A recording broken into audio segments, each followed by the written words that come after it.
Hi, welcome to my presentation of Chapter 3, Microbial Metabolism. So this chapter is all about metabolism, which is the sum total of all the chemical reactions inside of a cell. Broadly, you can break metabolism into two parts, catabolism and anabolism. Catabolism means breaking larger molecules down to smaller molecules. Anabolism means taking smaller molecules and building them up into bigger molecules. In catabolism, energy is generally released when you're breaking larger things down into smaller things, and some of that energy is going to be captured by cells and stored mostly as ATP.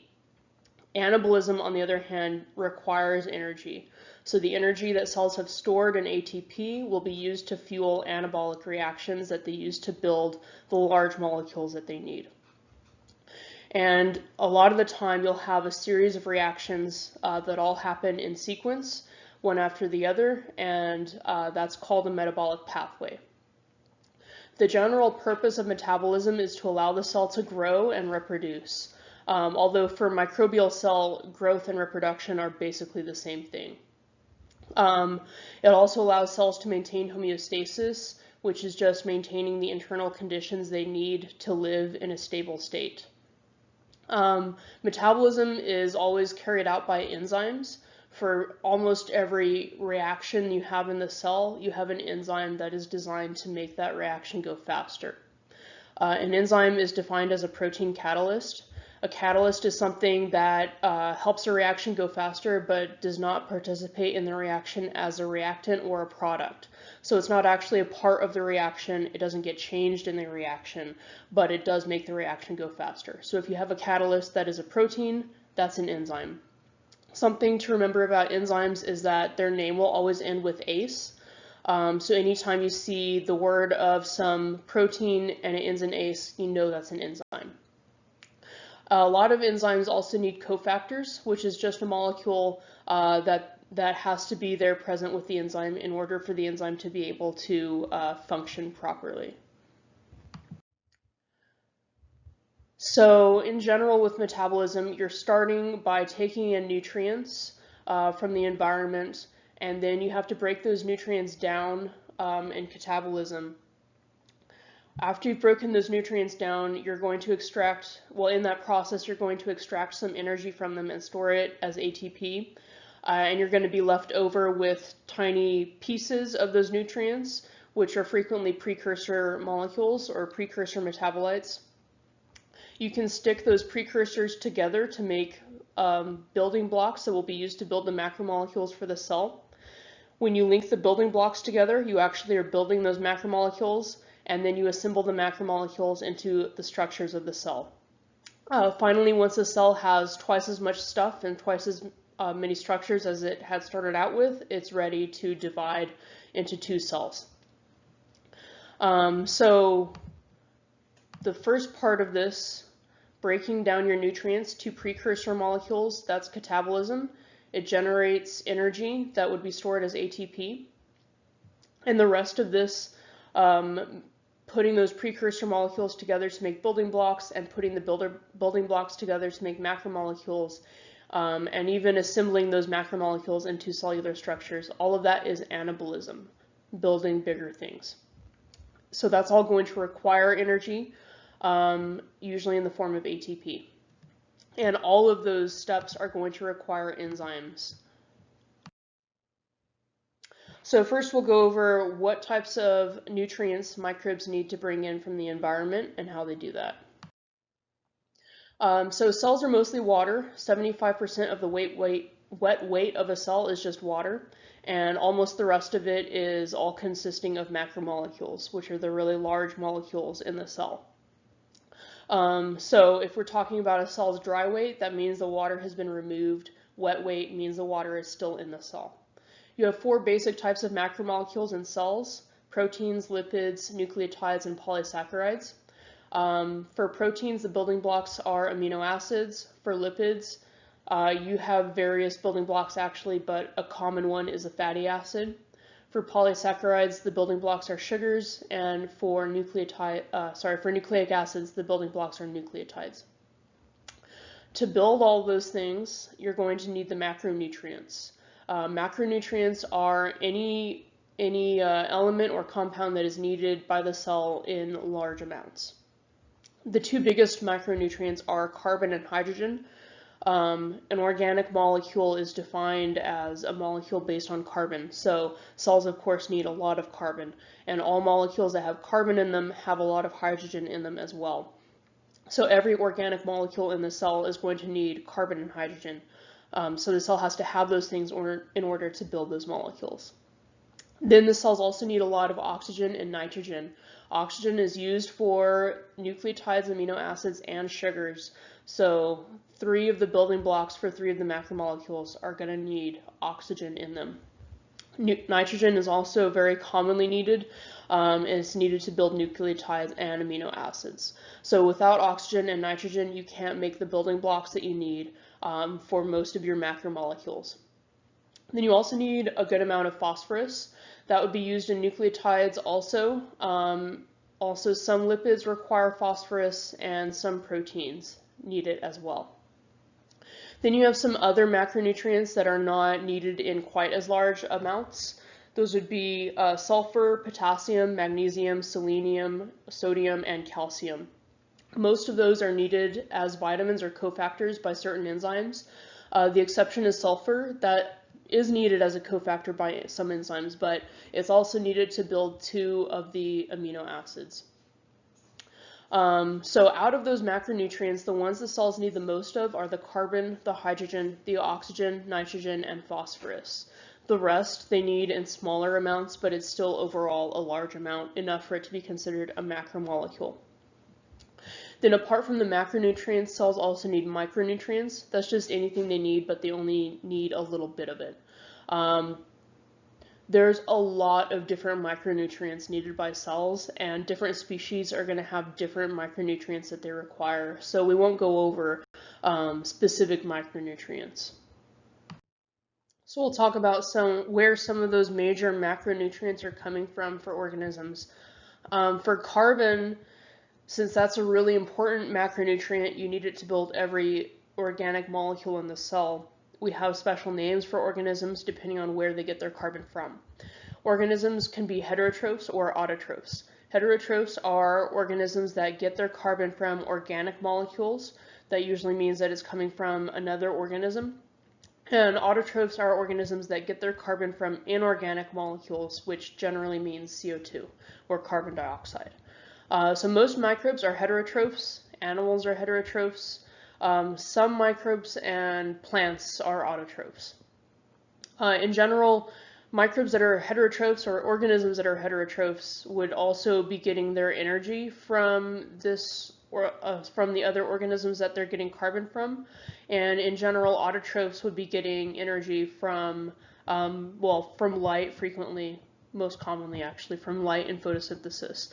There are exceptions to that. So we commonly think about autotrophs as being producers in a food chain and heterotrophs as being consumers, which would mean that autotrophs are producing energy from light by photosynthesis and heterotrophs are consuming it.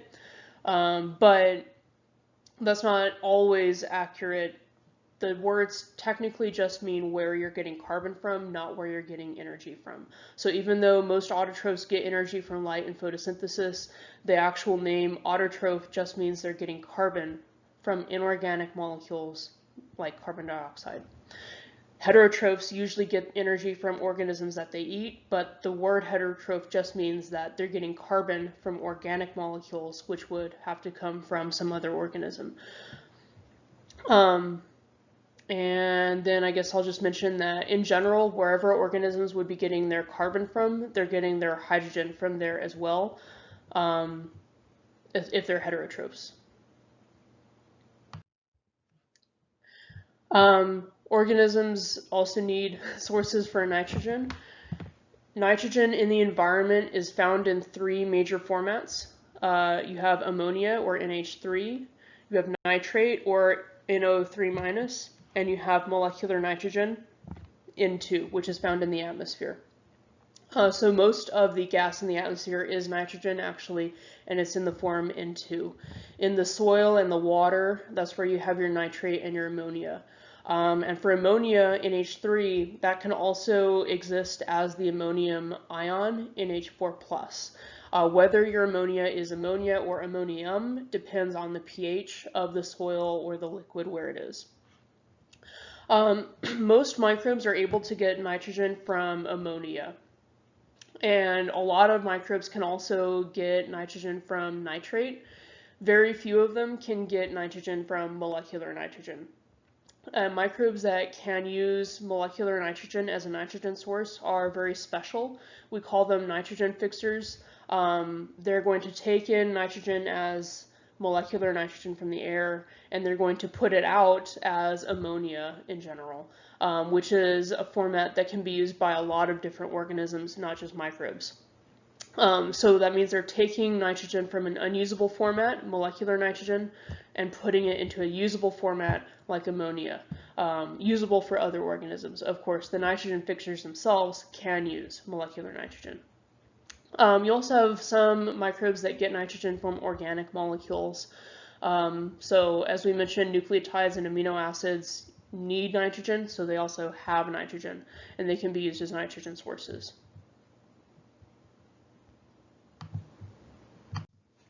So this diagram is showing the nitrogen cycle, or how nitrogen is moving through the environment or through the air and the soil on a very basic level. So you have a lot of nitrogen in the atmosphere as molecular nitrogen that is going to kind of diffuse into the soil, and you have nitrogen fixing bacteria that are able to use it.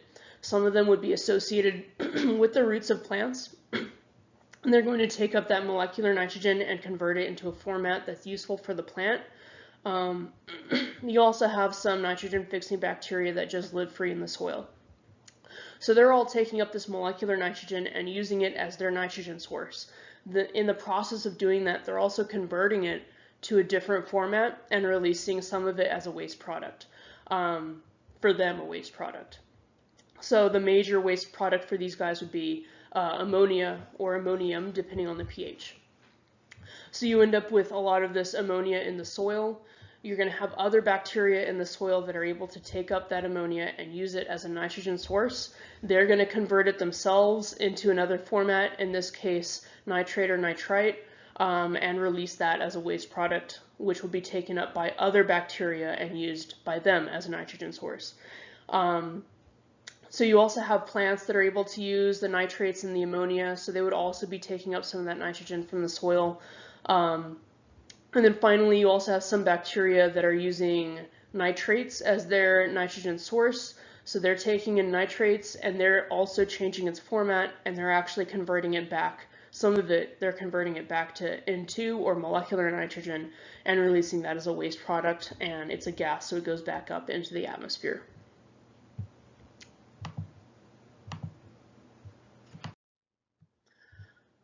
For micronutrients, you have two basic categories for micronutrients: trace metals and growth factors. Trace metals are inorganic, they're metals generally.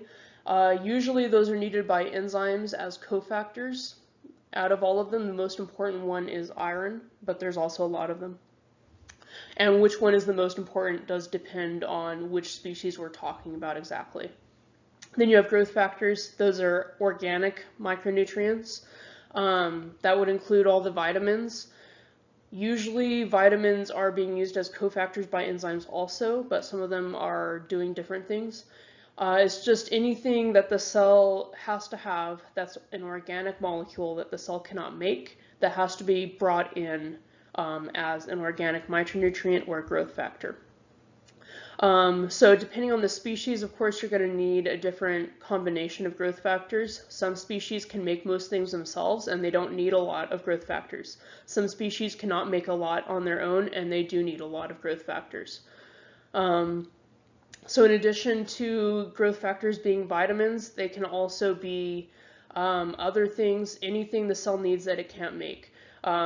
So for instance, you have some microbes that are not able to make every amino acid. In that case, those amino acids that the cell cannot make would be a growth factor that the cell needs to get from the environment in order to live. But we wouldn't count that as a vitamin because it's an amino acid. So those are the things that cells need, basically. Then they have to get those things from the environment into the cell. So you probably remember from general biology that there's a number of ways that cells can transport things across the membrane. Microbes are going to be using a lot of active transport to get nutrients into the cell. So active transport is the opposite of passive transport. In passive transport, you're not using any energy to move the thing into the cell, and things are moving down their concentration gradient always by diffusion. In active transport, it's the opposite. You're moving something up its concentration gradient, and that requires energy. So a lot of the time, nutrients need to be kind of concentrated inside the cell, but they're not that concentrated in the environment. So then in order to get the nutrient from the environment into the cell, you have to use active transport to pump it up its concentration gradient, or else it would never enter the cell. There's 3 types of active transport that microorganisms use commonly. You have simple transport, group translocation, and Avc Transporter Systems. In simple transport, it's simple. You just have one protein that is inserted through the membrane, and the nutrient will travel through the pore formed by that protein. The protein will use ATP in one way or another to move the nutrient through it into the cell. Then in group translocation, you're using multiple proteins, not just one, and each protein in the system has its job to do. It has to be at least 2 proteins in a group translocation system, but it could be more. One of them is going to be the protein that is actually transporting the nutrient across the membrane, and the rest of them will be modifying the nutrient so it can get in more easily. And then finally, you have Avc Transporter Systems. Those always use the same 3 proteins. One of them grabs the substrate or the nutrient that's being brought in. One of them is actually transporting it across the cell membrane, and the last one is providing energy by hydrolyzing ATP into ADP and a free phosphate group. So here's a diagram showing those 3 forms of transport, of active transport for microbes. At the top you have simple transport, where one protein is involved in bringing the nutrient into the cell. This particular simple transporter is not using ATP for energy, it's using the proton motive force. So it's allowing a proton to go down its concentration gradient into the cell, and it uses the energy of that proton moving to transport the nutrient into the cell also, up its concentration gradient. Next we have the group translocation example. Here you have one protein that is actually moving the nutrient into the cell, and then you have another protein right here, the R, that is modifying the nutrient once it gets inside the cell by adding a phosphate group to it. The point of doing that would be to prevent it from getting back outside the cell. Then finally you have your Avc Transporter System at the bottom. For this system, you have one protein that is outside the cell in the periplasm that's going to grab the nutrient initially and bring it to the transporter protein, which actually transports it inside of the cell. And then you have a third protein that is providing ATP energy to power that process.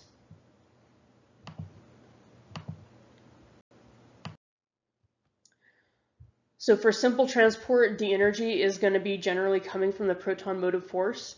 So this applies only to microbes, of course, because non-microbial organisms don't use the proton motive force.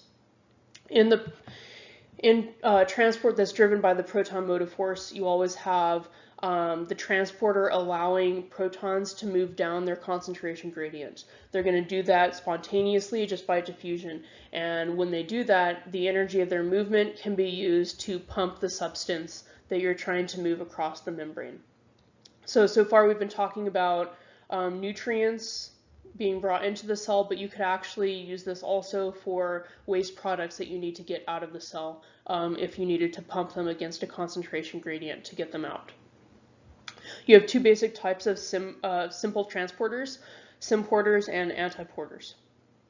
In Symporters, the proton that's going down its concentration gradient and the substance that's being transported are both moving in the same direction. So in and in. In an antiporter system, the proton and the substance are moving in opposite directions. So here you have a diagram showing those types of transporters. First, you have an antiporter here. So you have this proton flowing down its concentration gradient into the cell. And in exchange for that, a sodium ion is being pumped out of the cell. So this is being used, this antiporter system is being used to get a waste product out of the cell, not to bring a nutrient in. Next to it, you have a symporter, where your proton is moving down its concentration gradient into the cell, and a nutrient, lactose, is also being pumped into the cell using the energy from that proton's movement. So in both cases, you're always going to have the proton moving into the cell, because if it's providing the energy, then it needs to be moving from where you have a lot of it to where you have a little of it, and you always have a lot of protons outside the cell and only a little bit inside the cell, because the cell is generating that proton motive force, which is just the concentration gradient of protons across the membrane, with a lot of them outside and a little bit, only a little bit of them inside the cell. So your proton will always be moving into the cell. If your substance being transported is moving out, then that's the opposite direction, that's an antiporter. If the substance being transported is moving in, that's the same direction, that's a symporter. And in general biology, we went over active transport, but we really only talked about basic active transport and co-transport, or secondary active transport. So simple transport for microbes is actually a type of secondary active transport, where you're using ATP indirectly to set up the proton motive force, and then you're exploiting that concentration gradient to move a substance against its concentration gradient. Okay, now we have group translocation. For group translocation, the energy to power the transport of the substance is always coming from an organic molecule of some kind. So there's a lot of different organic molecules that can be used for this. It just has to be something that has a lot of energy in its bonds. So glucose is an example of an organic compound with a lot of energy in its bonds. And later in this chapter, we're going to go over actually how you break down glucose in catabolism to get energy from it. But the first process in breaking down glucose for energy is glycolysis. In glycolysis, you're converting glucose into different types of sugars. And so one of those intermediate sugars in glycolysis is also going to have a lot of energy in its bonds, because it's coming just from glucose. So you can use most of those intermediates from glycolysis as energy sources for group translocation. And the other characteristic of group translocation is that you're modifying the substance somehow during the transport, which is going to require at least one, but maybe more than one protein to do. So in this diagram here, this is showing an example of a group translocation system. They can have multiple proteins, multiple different proteins in them, and they're pretty diverse. So this is just an example. Not even, yeah, they don't all look like this. That's what I'm trying to say. So here you have your actual transporter. You're always going to have a transporter protein in group translocation that's taking this nutrient glucose and moving it into the cell. Once the glucose gets inside the cell, it's going to be modified by adding a phosphate group to it to make glucose 6-phosphate. That process of adding that phosphate is going to require all these other proteins. So we've got like 4 different proteins here that are all involved in modifying this glucose. What they're doing is taking a phosphate group that is from an intermediate from glycolysis and transferring it ultimately across all these different proteins to the glucose. So the phosphate is coming from a glycolysis intermediate and is going to the glucose. this bond between the glycolysis intermediate and the phosphate group has a lot of energy in it. So when you break that bond, you release the energy, and that energy is being handed off from protein to protein here until ultimately it's added to the glucose with the phosphate group, and that keeps the glucose inside of the cell.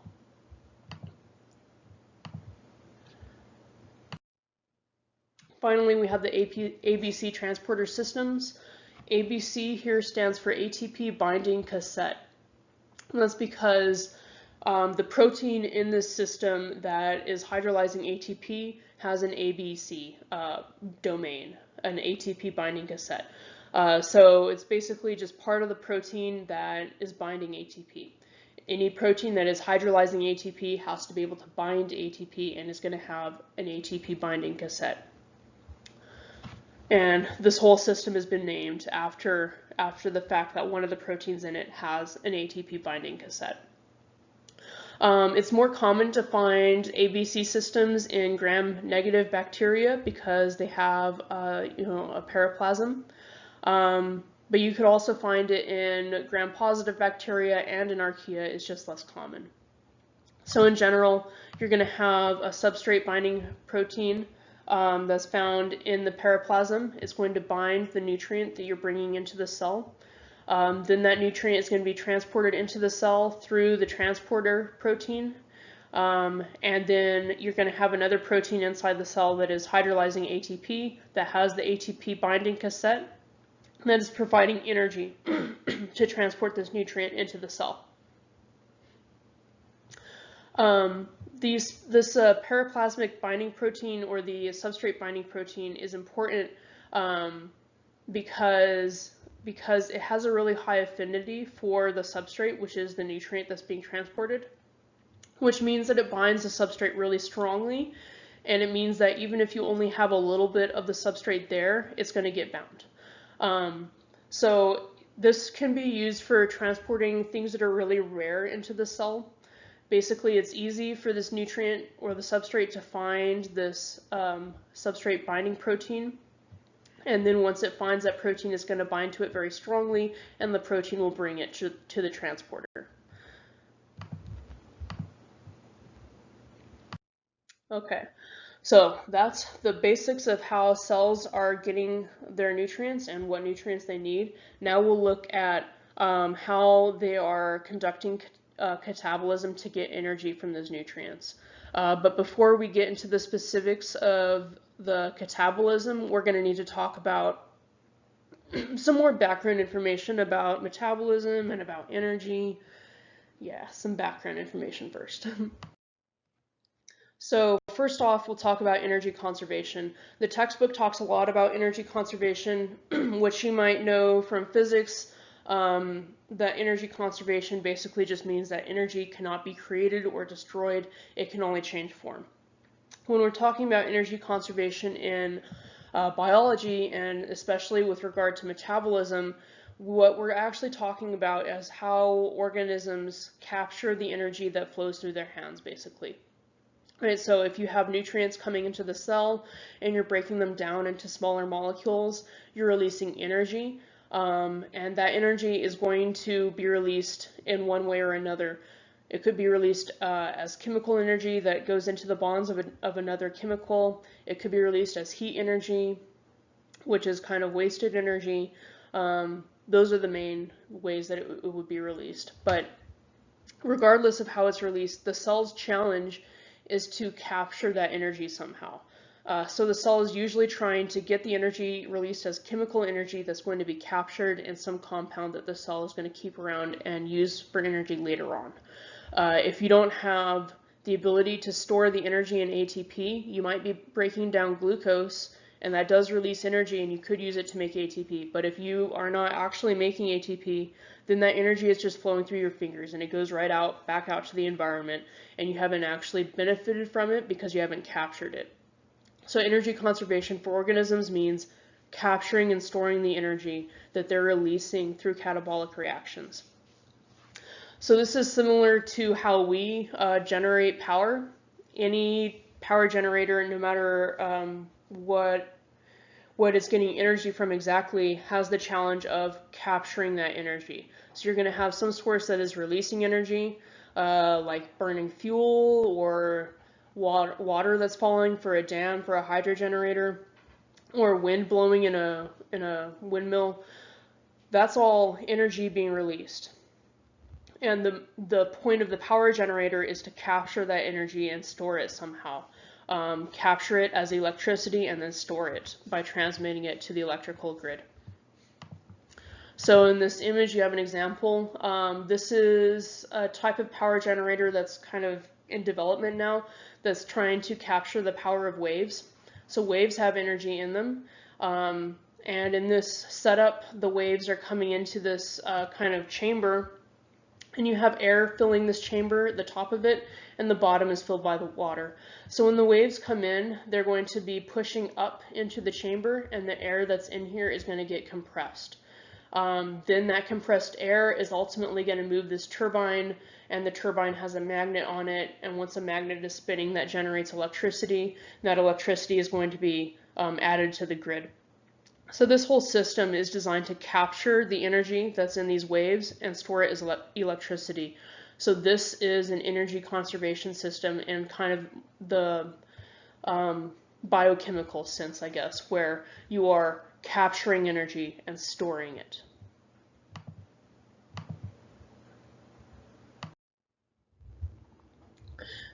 So organisms can be classified based on where they get their carbon. They can also be classified based on where they get their energy. So organisms are either going to be chemotrophs or phototrophs. Chemotrophs are organisms that get energy from chemicals. Phototrophs get their energy from light. So most of the organisms that we're familiar with are chemotrophs. They get their energy from some type of chemical, which means that they are going to release the energy from the bonds of that chemical, capture it in the bonds of a different chemical, and ultimately store it in the form of ATP. You have two types of chemotrophs, chemoorganotrophs and chemolithotrophs. Chemoorganotrophs get their energy from organic compounds such as glucose, so that would include us. It also includes most microbes that we're familiar with and have been cultured in the lab. But you also have some chemolithotrophs, which are organisms that get their energy from inorganic compounds like molecular hydrogen or hydrogen sulfide or ammonium or iron, a lot of different options actually that they have. Lith literally means stone, so chemolithotrophs get their energy from something like stone. Of course, molecular hydrogen is not stone. All those things aren't stone, but they are all inorganic compounds, and in that sense are like stone. So there's not that many chemolithotrophs compared to the chemoorganotrophs, which are very common. A lot of archaea are chemolithotrophs, and you also have specific groups of bacteria that are chemolithotrophs, like the sulfur bacteria, iron bacteria, nitrophine bacteria. Those guys are all chemolithotrophs. Then you have the phototrophs, which get their energy from light, meaning that first they convert light energy to chemical energy, then they capture it and store it within the bonds of ATP. You have two basic types of phototrophs, oxygenic phototrophs and anoxygenic phototrophs. Oxygenic phototrophs use normal photosynthesis, the type that is used by plants, so that includes the plants, but it also includes cyanobacteria, algae, and other photosynthetic microbes that use photosynthesis that produces oxygen. Right, so normal photosynthesis produces oxygen. You're taking in carbon dioxide and giving out glucose and oxygen. But that's not the first type of photosynthesis that evolved. Before you had oxygenic photosynthesis, you had anoxygenic photosynthesis. So you have some organisms that still do anoxygenic photosynthesis today, and they are anoxygenic phototrophs. So they use the type of photosynthesis that does not that does not produce oxygen. It does produce glucose or organic molecules like that, but it doesn't produce oxygen. So all of the microbes that are anoxygenic phototrophs are bacteria. all organisms that are anoxygenic phototrophs are bacteria, specific groups of bacteria. Right, so those are the sources for energy for organisms. Usually they're going to be storing that energy as ATP, but sometimes they might use a different molecule, like for instance GTP, which is real closely related to ATP, basically almost the same thing, but a little bit different. So there's a variety of molecules that they can use other than ATP to store that energy, but they usually use ATP. And here you have your diagram breaking down organisms based on where they get their energy. So you're either getting energy from chemicals or from light. If you're getting energy from chemicals and it's organic chemicals that probably came from some other organism, then you're a chemoorganotroph. If you're getting energy from some inorganic compound that did not come from another organism, that is a chemolithotroph. And then if you're getting energy from light, you're a phototroph. If you're using normal photosynthesis, you're an oxygenic phototroph. If you're using the early type of photosynthesis that does not make oxygen, you're an anoxygenic phototroph.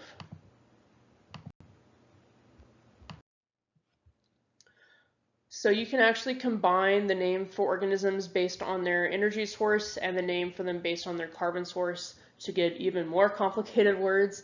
If you're a chemoorganotroph, then you are a heterotroph. So if you're getting your energy from an organic compound, then you're also getting your carbon from that organic compound as well. All right, so glucose has energy in it, but it also has a lot of carbon in it. So it's good as a source for both of those requirements. So if you are that, then you are a chemoorganoheterotroph, and that would be like us and most cultured bacteria, getting our carbon from organic molecules and getting our energy from organic molecules as well. If you're a chemolithotroph or a phototroph, you're usually an autotroph, but not always. An autotroph, remember, is an organism that gets its carbon from an inorganic source, generally carbon dioxide. So if you're a chemolithotroph and you're getting your energy from an inorganic compound, you're usually getting your carbon also from an inorganic compound. If you are a phototroph and you get your energy from light, you usually get your carbon from an inorganic compound. For organisms that do normal photosynthesis, they're using carbon dioxide as part of that. So they're using the photosynthesis to generate energy from light. They're also using it to generate glucose from carbon dioxide. So those guys would be photoautotrophs. Photoautotrophs would be organisms that get energy from light and get carbon from carbon dioxide. Both of those through the process of photosynthesis. Then you also have chemolithoautotrophs, which would be organisms that get their energy and their carbon both from inorganic compounds. So you have some exceptions to this. You have some chemolithotrophs that get their carbon from an organic compound, even though their energy comes from an inorganic compound. And you also have some exceptions of phototrophs that are not autotrophs, but usually it holds true that a chemolithotroph and a phototroph are both going to be autotrophs, which is why autotrophs are known as producers, and that usually holds true. So this diagram is showing the breakdown of all that big old classification system. So first you can divide organisms based on where their energy comes from chemicals and their chemotrophs, or from light and their phototrophs. If their energy is coming from chemicals and their chemotrophs, then you can look at where their carbon is coming from. If it's coming from carbon dioxide, the inorganic carbon source, then they are chemoautotrophs, which would probably mean that they're chemolithoautotrophs, and they're getting their energy from some inorganic compound like hydrogen or sulfur or iron. They could also be chemoheterotrophs if their carbon source is organic compounds, which would be chemoorganoheterotrophs technically if their energy and carbon are both coming from organic compounds, and the full word would be chemoorganoheterotrophs. But a lot of the time they shorten the word because it's just a real long word. Then technically you could be using oxygen or not using oxygen to make your energy. So we'll go through this bit of the diagram later in this chapter. On the other side, if your energy is coming from light, you're a phototroph. If your carbon is coming from carbon dioxide, then you are a photoautotroph, performing normal photosynthesis. And then you could either be performing photosynthesis that produces oxygen or photosynthesis that does not produce oxygen. If your carbon source is organic compounds, even though you're a phototroph, then you are a photoheterotroph. And there are a few examples of bacteria that use light for energy but still get carbon from an organic molecule.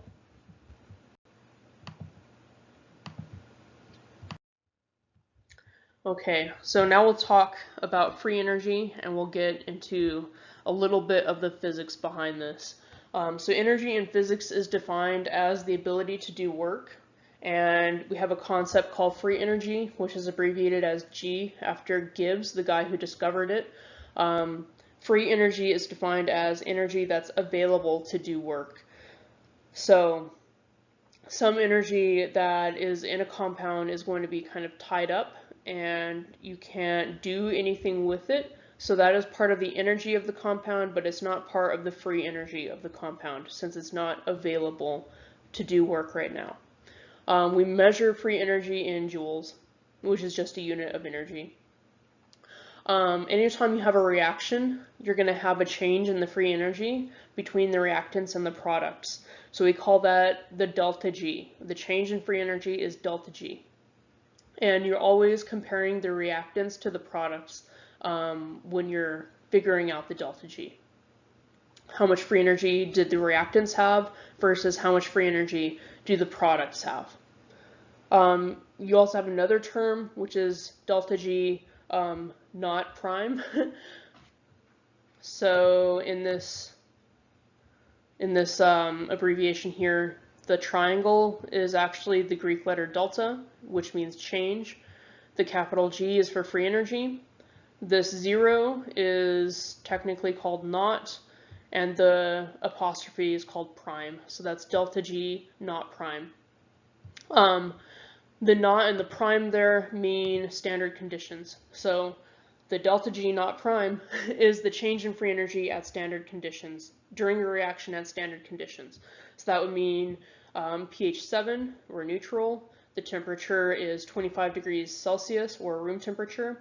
Pressure is 1 atmosphere, which is sea level pressure. And the concentration of all reactants and products is 1 molar, which is 1 mole of that compound per liter of solution. So usually reactions that are occurring in real life or kind of out in the environment, out in the world, they're not at standard conditions, but in the lab it's more common for them to be at standard conditions. And we use delta G at standard conditions as kind of a way to compare the delta G of different reactions without the specific temperature and reactant concentration and stuff affecting the numbers. Based on their free energy change or their delta G, you can divide reactions into endergonic or exergonic categories. Exergonic reactions are reactions that release energy. So this graph here shows the free energy during an exergonic reaction. So you start out with this amount of free energy in the reactants, and then you go through the reaction and you end up with this much free energy in the products, which is less than how much you had in the reactants. So the delta G is going to be negative for exergonic reactions because the reactants had more energy, the products had less. So when you subtract the energy of the reactants from the products, you get a negative number. That amount of energy, the delta G, that is energy that has been released during the course of this reaction. So if cells are conserving energy, that means that once this energy from the reaction is released, the cell is going to capture it somehow and store it in some compound, usually ATP. Exergonic reactions are generally also spontaneous, meaning that they'll happen by themselves without you doing anything to start them, theoretically. Endergonic reactions are the opposite. The delta G during the reaction is positive. So here you have a graph for an endergonic reaction. The reactants start off with low free energy and the products end up with high free energy. So when you subtract the free energy of the reactants from the products, you get a positive number and delta G is positive. Whenever delta G is positive in a reaction, that means that the products have gained energy. The only way that can happen is if the energy came from somewhere else.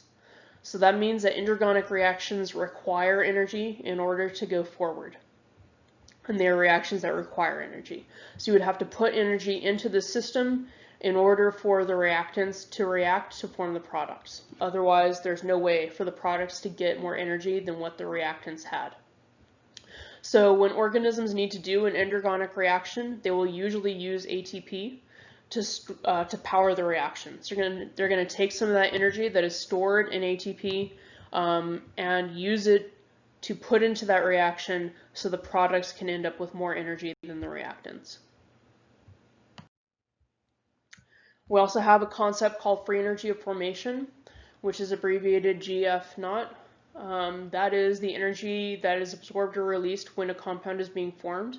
So it's related to the delta G of a reaction, but instead of specifying the reaction, you only specify the compound itself. Rules about the free energy of formation are that elements that are pure and neutral, so not charged, have energy of formation of 0. So that means that molecular nitrogen, that's just 2 nitrogens, so it's pure, no other elements are in that compound, and it also does not have a charge, so molecular nitrogen does not have an energy of formation. It costs 0 to form molecular nitrogen.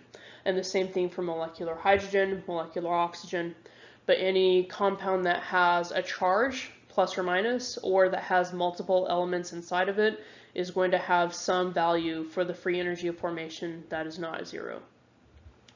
If the value for free energy of formation of a compound is less than 0, then that means that they're formed by an exergonic reaction. So that reaction would release energy, it would be spontaneous, and they are going to have less free energy than whatever had formed them. But the reaction to form compounds that have a negative free energy of formation, even though it's spontaneous because it's exergonic, it could still be pretty slow. It might still take a very long time. On the other hand, if the compound has a free energy of formation that is above 0 or positive, then they are formed by an endergonic reaction that requires energy and is not spontaneous. So for those compounds with a positive free energy of formation, you have to put energy in to the system for that thing to be formed. That thing has more energy than whatever it was formed from. Also, if a compound has a positive free energy of formation, that means that they'll actually decay spontaneously over time. So if you have that compound sitting around and you just wait, eventually it'll start turning back into whatever it was formed from, because the reverse reaction in that case would be exergonic, and you would release energy. But a lot of the time it takes, that decay happens very slowly. So just because a reaction is spontaneous doesn't mean it'll happen quickly. It might be very slow. Just because a reaction is non-spontaneous and therefore the products will decay doesn't mean they're going to decay quickly. It could also take a very long time for that to happen. There's also another type of energy that's important for reactions in biology, which is activation energy. The activation energy is the energy you have to put into a reaction to make it go, even if it's a spontaneous reaction where energy is released overall. So whenever you have a graph of the free energy in a reaction, you have the reactants at some level of free energy, the products at some other level of free energy, and you're always going to have a hump in the middle of the reaction. This hump, however big it is, that's the activation energy. And this is related to the energy of what's called the transition state. So the transition state is sort of like a Frankenstein compound that's composed of the reactants merging with the products. So you have bonds in the reactants that are breaking, you have bonds in the products that are forming, but the bonds are not really broken or really formed yet in the transition state. So in this reaction here, in the diagram, you have as your reactants A and BC, and your products are A, B, and C. So the B atom needs to transfer from BC to A to form AB. So in the transition state, you have this bond between BC and the reactant breaking. At the same time, the new bond between AB and the products, it's forming. So that's the transition state. Bonds are breaking and forming. The transition state only lasts for like an instant, so we haven't actually observed it. It does not last long enough to observe, really, but we know that it exists because of the energy that it has. So you have to put in the activation energy to get enough energy into the reactants so that they can form the transition state and then move to the products.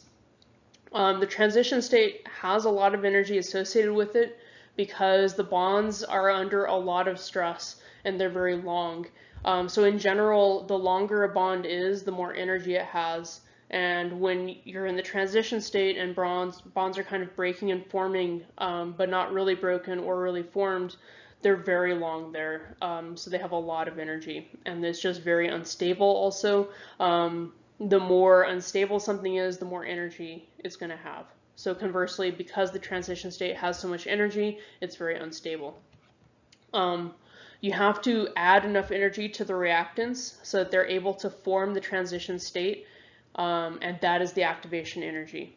So once you've gotten the reactants up to actually form the transition state, then the reaction doesn't need more energy. It'll proceed and form the products very, very quickly. If it's an exergonic reaction, then the reactants had more free energy than the products have.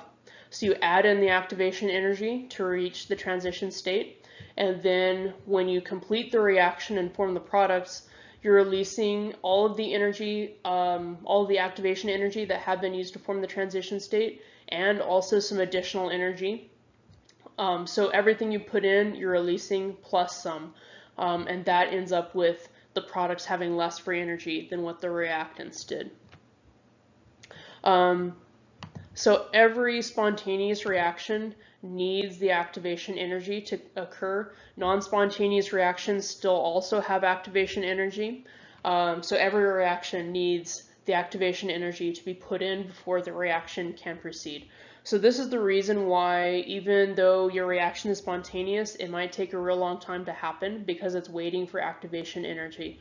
Also, if you have a non-spontaneous reaction and the products would spontaneously decay back to their reactants, that might take a very long time because, again, you need the activation energy for that unstable product to actually decay. In general, for reactions that are occurring just kind of in the environment, the energy for the activation energy is coming from heat. Right, so heat means, well, I guess it just means the movement of molecules, and we measure that using temperature, but that's just an average of the speed with which all the molecules are moving in whatever object you're measuring the temperature of. So when objects are moving around very quickly, when molecules are moving around very quickly, they have a lot of energy, and that creates a lot of heat, or you sense that as a lot of heat. When those molecules collide with each other, some of the force that they have is going to be released, and that can provide activation energy for a reaction to occur. But not only do the molecules have to collide with enough force to equal the activation energy, but also they have to collide in the right orientation. So for this reaction here between A and BC, you're going to end up having B attached to A in the products to make AB. That means that if you're having A and BC just kind of floating around in a liquid or in the air, and they're going to collide with each other to make this reaction happen, they have to collide with the B end of BC hitting A, right? A has to hit B. If the orientation is reversed and A hits C instead, that doesn't help you because A doesn't need to react with C. A needs to react with B, so it has to hit B. And it has to hit B with enough energy or enough force that the activation energy is released and you can form the transition state. So it's kind of hard to get to the transition state when you don't have something else to help, when you're just relying on random collisions between molecules being in the right orientation and having enough force to release enough energy to reach that transition state. Enzymes are basically solving that problem for organisms. Enzymes work by lowering the activation energy, and they do that by stabilizing the transition state. So instead of needing to put in this much activation energy to make a spontaneous reaction proceed, with an enzyme, you might only need a tiny fraction of that amount. Only a little bit of activation energy is needed, and then the reaction can proceed. So that means the reaction is going to happen way, way faster with the enzyme. If you didn't have enzymes, most of the reactions that we rely on that are spontaneous would not happen quickly enough for our purposes. Some of those would take days, some of them would take years, but even if it's something that would only take days to occur spontaneously without an enzyme, you can't wait around for days to break down glucose to get energy out of it. It has to happen quickly. You need things to happen generally on the scale of milliseconds. Reactions in the body and in a cell have to occur so quickly that you're measuring it in milliseconds. Otherwise, you're not producing enough product quickly enough to actually meet the cell's needs, and the cell is going to die. An example of that is the biosynthesis of heme. Heme is it's the chemical group in hemoglobin that actually binds oxygen, and hemoglobin is the protein in red blood cells that carries oxygen around, right? So your red blood cells are full of this protein called hemoglobin that binds oxygen to carry it around your body. And within hemoglobin, it's a specific chemical group called heme that is actually binding the oxygen. So here you have some precursors to heme. The body has to make heme. So it starts with this precursor, uroporphyrinogen 3, and it's going to perform a reaction on that to convert it to coproporphyrinogen 3. And the only difference there is replacing this acetyl group with a methyl group, replacing the CH2COO- with just a CH3 in the methyl group. This is actually a spontaneous reaction, so it will occur by itself. You technically might not need an enzyme to make it happen, but we measured how long it would take for it to occur. We measure that in half-lives, and the half-life for this reaction is 2.3 billion years. So if you had, what that means is if you had 1 gram of uroporphyrinogen 3 and you waited 2.3 billion years, you would have half a gram of coproporphyrinogen 3 and half a gram left of your reactant. So you cannot afford to wait for billions of years to make heme. You need it today. And that's why you need an enzyme to catalyze that reaction, to lower the activation energy for the reaction, to make it go much, much faster. So enzymes have a variety of ways that they can work, a variety of strategies that they use to lower activation energy. One thing that they can do is just hold the reactants near each other and in the right orientation. So instead of you having to randomly wait for the molecules to hit each other in the right orientation, the enzyme will actually hold them in the right orientation right next to each other, and that makes it easier for them to react, lowers the activation energy. You can also have enzymes changing the shape of the reactant. So for instance, they might bend a reactant to put stress on a bond. That means when the bond is stressed, it's more likely to break, or it's easier to break it. So if you need to take something off of one reactant and add it to another, then you could do something like that to lower the activation energy and make the reaction occur more quickly. Another thing enzymes can do is change the local chemical conditions.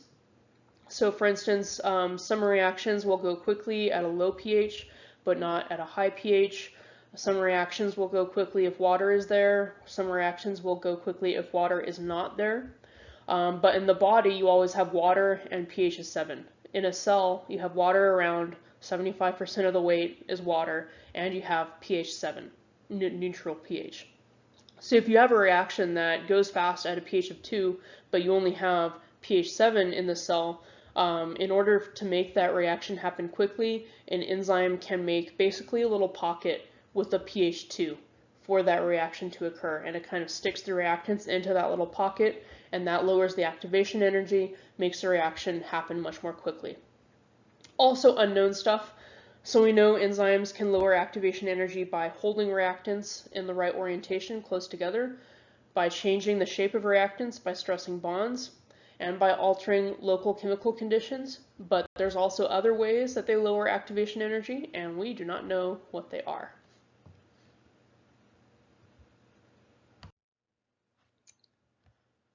So here's some basic vocab words that are related to enzymes. First, you have a substrate, which you're probably familiar with. You're probably familiar with these from general biology, actually, but we'll just go back over them just in case. So a substrate is the reactant that the enzyme is actually going to bind to and catalyze a reaction with. Either catalyzing the substrate to react with another reactant or catalyzing the substrate to be broken down into smaller bits. Every enzyme has an active site, which is the part of the enzyme that is actually doing catalysis.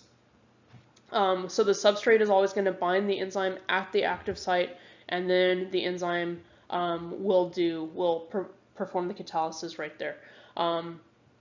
So in the enzyme, the amino acids that are at the active site are the most important ones. If you change those, it's very likely that the enzyme will lose its function. Some enzymes have cofactors, which is just a molecule the enzyme needs in order to function correctly. You can have inorganic cofactors, which would be like the trace metals. You can also have organic cofactors, which are usually classed as vitamins, and they also have a special name, which is coenzyme. So an organic cofactor is a coenzyme. An inorganic cofactor is not a coenzyme. Some enzymes will also have a prosthetic group, which is a group of atoms that is attached to the enzyme generally covalently, and this attachment is not an amino acid, so it's not actually part of the protein. All right, so a cofactor is usually going to have kind of a loose association with the enzyme. A prosthetic group is going to be more permanently attached to the enzyme, usually using covalent bonds. There's a lot of different prosthetic groups that can be added to enzymes. It could be a sugar, could be a phosphate group, and a lot of other things as well. The phosphate group itself is very common to add to enzymes. So you can have enzymes that are phosphorylated or not phosphorylated. Usually that's used as kind of an on-off switch so that the enzyme is not active, but then you add a phosphate group to it and now it is active. So in this image here, this is an enzyme. This is an enzyme that breaks down protein. This is a substrate for that enzyme. So this is the reactant that the enzyme is going to break down. And the substrate binds to the enzyme right here at the active site. And these three colored amino acids in the enzyme are the active site amino acids that are actually doing the catalysis. Then this enzyme might also have a cofactor somewhere or a prosthetic group attached to it that's not shown in the diagram. So here's a diagram of basically how enzymes work. So here you have an enzyme with its active site right here. This is its substrate. This substrate is a polysaccharide actually. So this substrate is going to bind to the enzyme at the active site. Then the enzyme is going to change the shape of the reactant, in this case, stressing this bond between these two sugars in the polysaccharide by bending it. Once the bond is stressed, it's very easy for the bond to break then, so the activation energy is lowered because this bond has been put under a lot of stress. And it is going to break, and then you have these two individual sugars that are the product of the reaction that will then leave the enzyme. And the enzyme is then ready for a new polysaccharide to bind so it can catalyze another reaction. So enzymes are also crucial for capturing energy from exergonic reactions and storing it as ATP. So in order to capture exergonic reaction energy and store it, what enzymes have to do is couple the exergonic reaction that releases energy to an endergonic reaction that will absorb that energy. So in the first exergonic reaction, you're releasing your energy. That energy is used to make the endergonic reaction proceed, and one of the products of that endergonic reaction is going to be ATP. So the energy released in the first reaction powers the second reaction and ends up in one of the products, usually ATP.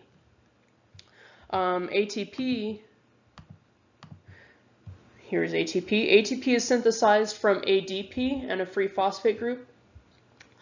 So when you have this ADP and a free phosphate group, if you put in energy, you can attach that free phosphate group to ADP. That gives you ATP. And then you can use the ATP breaking off that last phosphate group to release energy. And that gives you back your ADP and your free phosphate.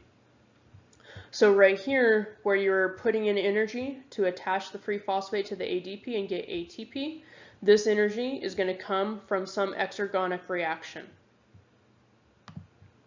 And an enzyme is going to ultimately transfer that energy from the exergonic reaction to ATP.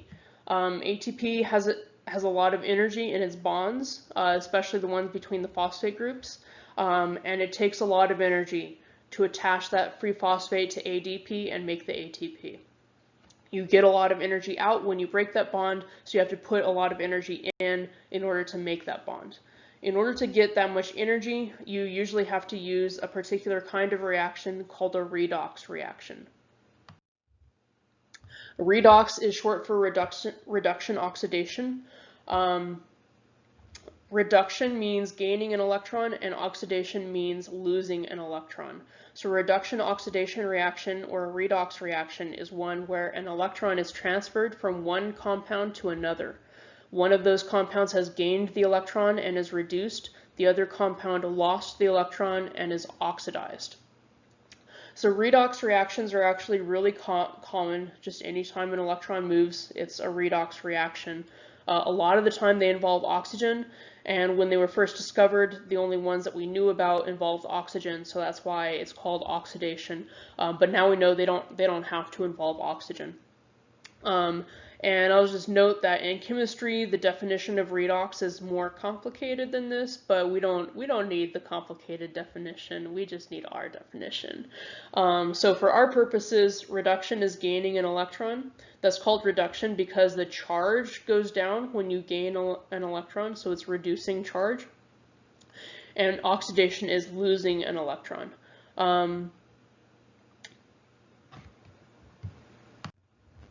If you say that a molecule has been reduced, that means that it gained an electron. Any molecule that is going to be reduced by gaining an electron is called the Electron Acceptor. And a molecule that has been oxidized has lost an electron. And we call that molecule the electron donor. So you're going to have an electron going from the electron donor to the electron acceptor in a redox reaction. The one of them becomes oxidized, the other becomes reduced when the electron is transferred. You always have reduction and oxidation occurring together, right? If an electron is going to leave from one compound, it's going to have to go to another compound. So you can't have just one without the other. A great mnemonic for redox reactions is oil rig. Oxidation is losing, reduction is gaining. So oil rig stands for oxidation is losing, reduction is gaining. Personally, I always have to use oil rig to remember which is which. It gets confusing sometimes. But just remember oil rig, and that'll help you keep straight what is what's reduction, what's oxidation, what's reduced, what's oxidized. And finally, I'll note that a lot of the time, it might not look like an electron is being transferred in a reaction, but a hydrogen is being transferred. If a hydrogen atom is being transferred in a reaction, that means an electron is transferred as well, because every hydrogen atom is nothing but one proton and one electron. A lot of the time, you may see redox couples used to write compounds that are reduced or oxidized in a reaction. In a redox couple, you just write the oxidized form of that substance, and then a slash, and then the reduced form, with the oxidized form always first. So for an example, you have the reaction to form water from hydrogen and oxygen, which is also actually classed as a redox reaction because the electrons end up not being equally shared between hydrogen and oxygen in water. The oxygen is kind of hogging the electrons, so it's like it's stealing them from hydrogen in a way. So in order to form water, you're going to combine 2 hydrogens with 1 oxygen, which they always write that as half of molecular oxygen because oxygen does not ever exist just as a single oxygen in nature. It always exists as part of some other compound. If nothing else, it exists as molecular oxygen, O2.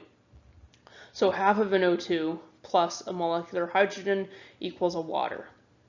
What's actually happening here is that oxygen is thieving some electrons from hydrogen because oxygen attracts electrons to itself very strongly and hydrogen does not. So you're actually having 1 electron from each of these hydrogens kind of leave the hydrogen and go to the oxygen. So when the electrons leave hydrogen, that means that hydrogen is being oxidized. It loses its electrons. Oxygen is gaining the electrons, so it's being reduced. So that leaves you with, once the hydrogen has lost the electrons, that leaves you with H+. A hydrogen minus an electron is a proton, or H+. And this oxygen, once it has picked the electrons up, it gains a charge. So it goes from being just O to O2 minus once it's taken up 2 electrons from each of these, 1 from each of these hydrogens. And you put those together and you get water, where the electrons are mostly on the oxygen and not very much by the hydrogen. So if we were to write this the situation kind of for the hydrogen and the oxygen in this reaction as redox couples, you would write 2H+ / H2 for hydrogen. So the oxidized form is first. Once hydrogen has lost its electrons, it is oxidized. So its oxidized form is 2H+, H+ because there's 2H+ because there's 2 hydrogens there, and the reduced form is H2 or molecular hydrogen. For oxygen, again, you're always writing the oxidized form first. The oxidized form is actually where oxygen starts off at, 1/2 O2, and then it ends up oxidized in water as H2O. It ends up reduced after gaining those electrons from hydrogen as H2O in water. We can measure the potential of a compound to be oxidized or reduced in a redox reaction using the reduction potential, which is abbreviated as E, or E naught prime at standard conditions. So reduction potential is the tendency of a substance to be an electron donor or an electron acceptor, and is measured in volts. And E naught prime is the reduction potential at standard conditions. So pH 7, temperature 25 degrees Celsius, atmosphere, 1 atmosphere of pressure, and all reactants and products at 1 molar concentration. When reduction potential goes up and is a bigger number, that means a substance is better as an electron acceptor. So it's easier for it to take electrons. If a substance is good at accepting electrons, that means it's a strong oxidizer. It's going to take the electrons from something else and gain them for itself, in the process oxidizing whatever had its electrons stolen. Another word for the reduction potential is the electron transfer potential. So anytime you're going to have 2 substances reacting together in a redox reaction, you have to compare the reduction potential to see who will be reduced and who will be oxidized. The substance that has the smaller reduction potential is going to give electrons to the substance with the larger reduction potential. So the substance with the smaller reduction potential will be oxidized. The substance with the larger reduction potential will be reduced by gaining electrons. So if you look at hydrogen and oxygen, those redox couples, the reduction potential for the hydrogen redox couple is negative 0.42 volts. The redox potential of the oxygen redox couple is 0.82 volts. So negative 0.42 volts, if you look on the scale, there is pretty positive. It's not the most positive, but it's pretty far up on the positive end. We use the concept of reduction potential to measure how likely a substance is to accept or donate electrons in a redox reaction. That's measured using volts. So E is the abbreviation for reduction potential, and E naught prime is the reduction potential at standard conditions. In general, if you have a bigger reduction potential or a bigger E value, that means the substance is better at accepting electrons and is likely to oxidize other substances by stealing their electrons. If the substance has a smaller E value, that means it is better at donating electrons. It is likely to be oxidized and to reduce something else by giving electrons to it.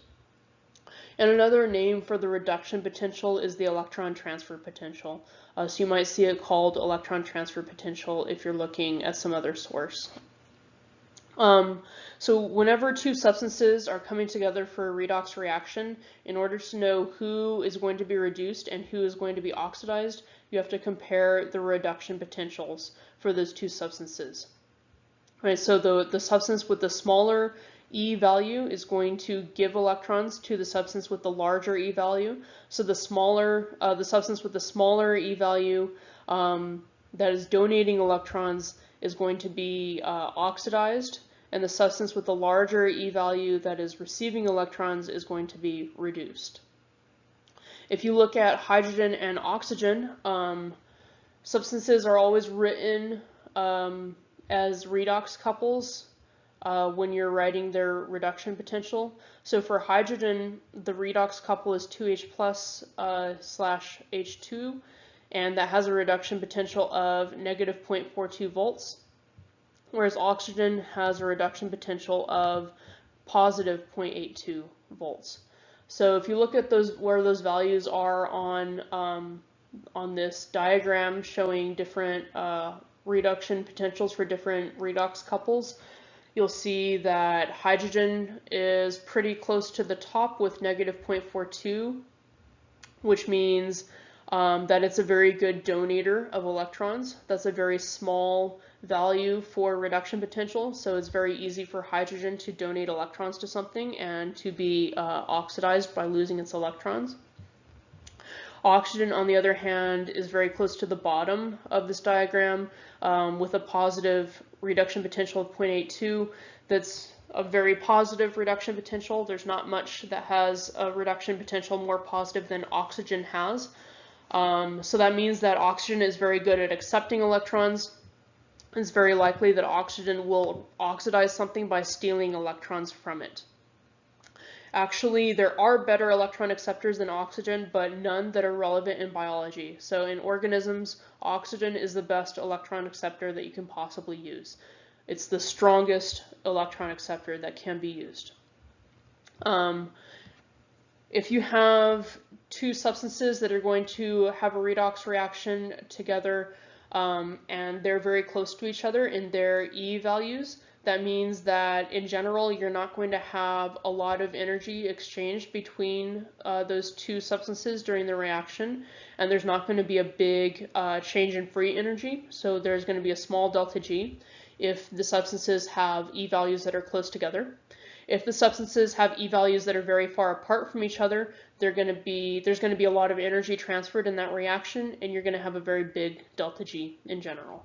So you can use E to actually estimate delta G.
So in general, when electron carriers are used in a reaction, you're going to start, let's see, let me get my pointer. You're going to start here with Nad plus that does not have electrons on it. That is going to be used by an enzyme as a cofactor.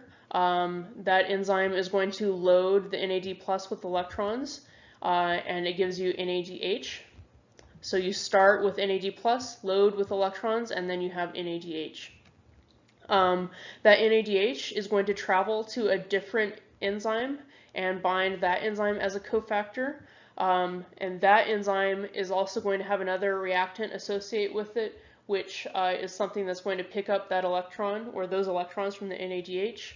And so you're going to have this enzyme transferring electrons from the NADH to the substrate that is going to pick up the electrons, and at the end Nad plus is released again. It's ready to be recharged with more electrons.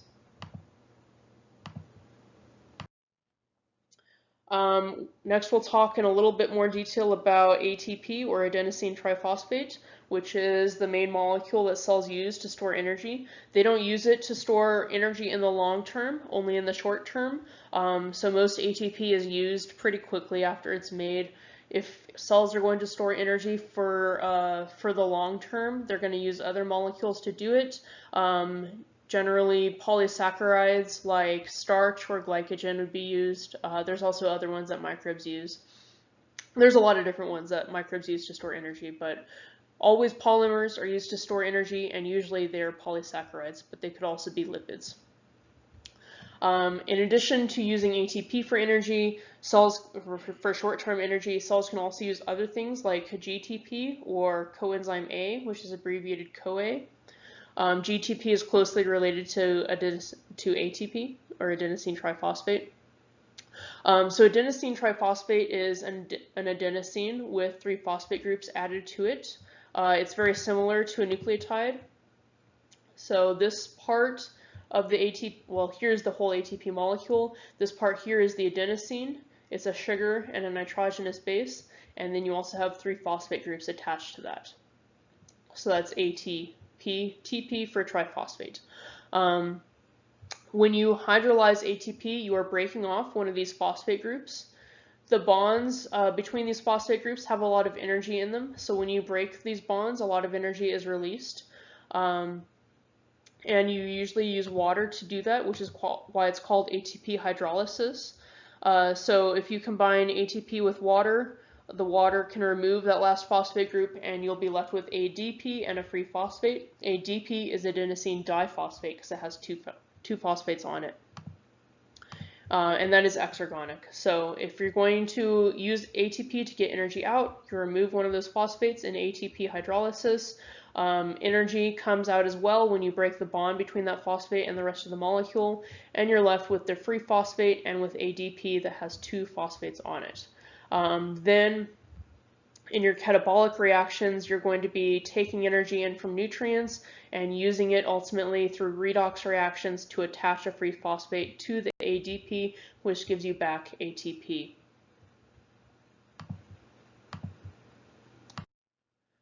Okay, so now we'll get into the specifics of how ATP is generated through catabolism.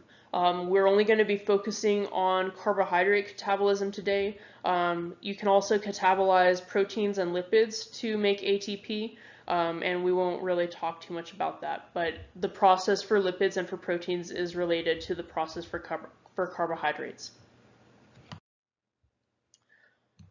So you have 3 big processes that go on in carbohydrate catabolism: glycolysis, fermentation, and respiration. So you're always starting with glycolysis, no matter what else you do. In glycolysis, you convert glucose to pyruvate, and you also generate a small amount of ATP. Since glycolysis is always the first step you do, no matter what else you're going to do, sometimes glycolysis is also counted as a part of the other processes, fermentation and respiration. So fermentation can be defined in a variety of ways, but a good definition for fermentation is using carbs for energy without oxidative phosphorylation, which is a process within respiration. So it's basically using carbohydrates to make energy without using respiration. Fermentation requires pyruvate from glycolysis, so you have to do glycolysis before you do fermentation. A benefit of fermentation is that it doesn't require oxygen the way that respiration does, or a substitute for oxygen. A limitation of fermentation is that it actually does not make ATP.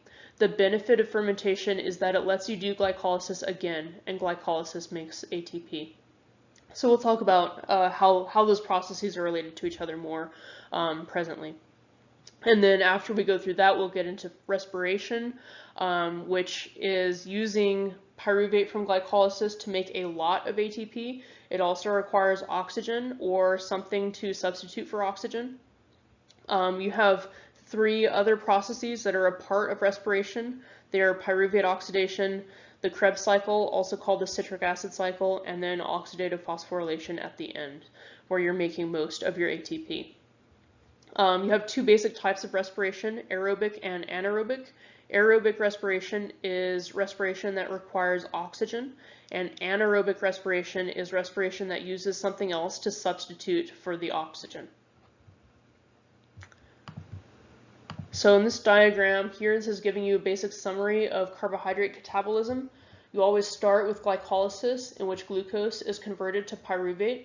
Then you can either do fermentation or respiration. If you're doing fermentation, then you're basically taking the pyruvate, converting it to something else. It could be any of a number of things. And you are regenerating your NADH to NAD plus so that you can do glycolysis again and make a little bit of ATP. But fermentation itself does not make ATP. Fermentation just lets you do glycolysis again. If you're doing respiration, then the pyruvate from glycolysis is going to go into pyruvate oxidation, which would be on the diagram right here, even though it's not labeled. After that, you're going to go into the Krebs cycle, also called the citric acid cycle, and after that you go into oxidative phosphorylation, which is this part of the diagram down here, where you're making most of your ATP.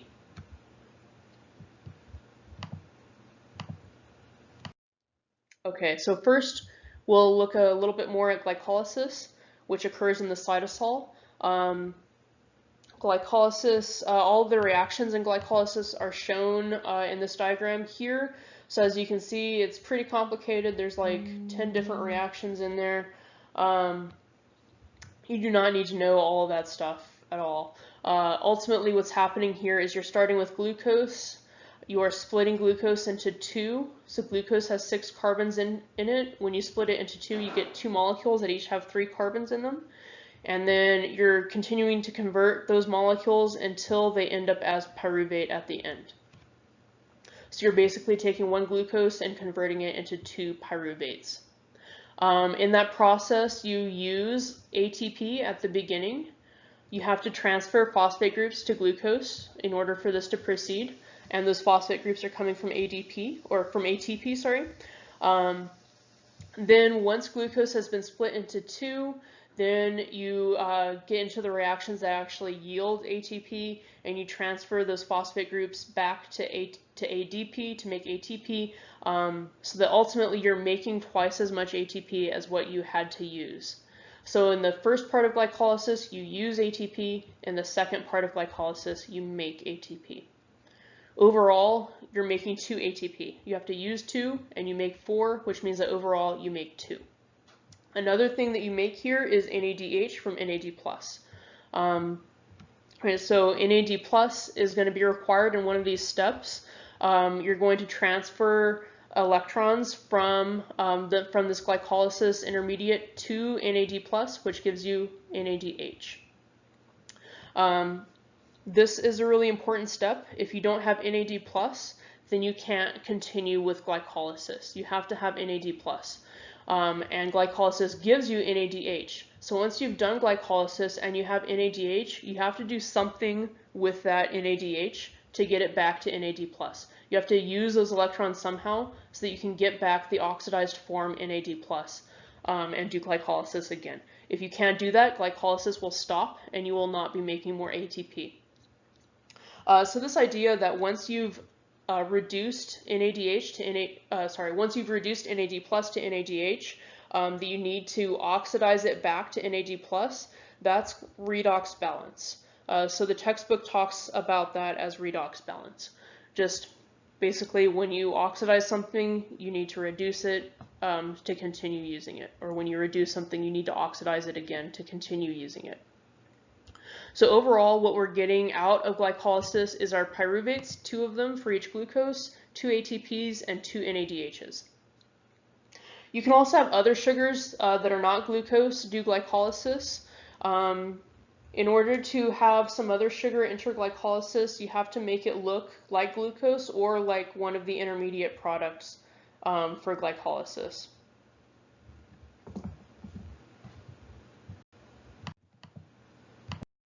So the simplest thing you can do after doing glycolysis is fermentation, which also occurs in the cytosol.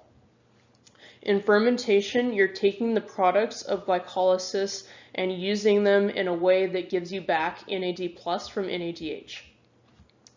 It can be just one reaction or it could be multiple reactions, but it's always going to be much simpler than the alternative respiration because it's just one process instead of like 3 in 1. It also does not require oxygen. So as long as you have enough stuff to do glycolysis and you have some enzymes, you can do fermentation. You don't need extra things. So it's easier to do if you're in an environment that doesn't have a lot to offer you. But fermentation doesn't make any ATP in general. There's a lot of different reactions that count as fermentation actually, and a few of them do make ATP, but almost all of them do not. So the main benefit of fermentation is just that it's letting you do glycolysis again. Fermentation is requiring the pyruvate from glycolysis and the NADH from glycolysis, and it's giving you back the NAD+.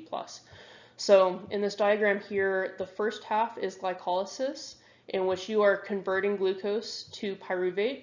You're also making ATP, and you're making NADH from NAD+. The second half is fermentation, where you're regenerating NAD+ from the NADH. So you take the pyruvate from glycolysis, you're going to convert it to something else, in this case lactate, but it could be a lot of different things. And you're also using the NADH that you made in glycolysis. You're taking the electrons off of the NADH and putting it onto whatever fermentation product this is. And that means that you're left with NAD+.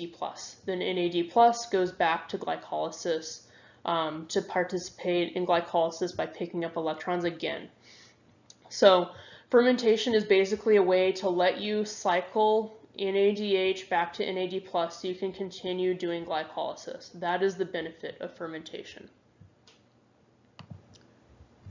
So that allows the cell to maintain redox balance, basically meaning that for every NADH you make from NAD+, you also make NAD+ back again, right? So if you convert NAD+ to NADH, you convert it back to NAD+.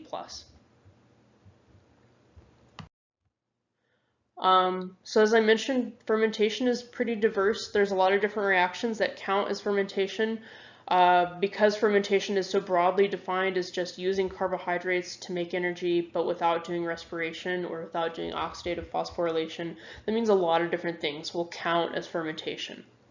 What all the different fermentation reactions have in common is that they all use pyruvate from glycolysis, and they all use NADH to get NAD+ back again.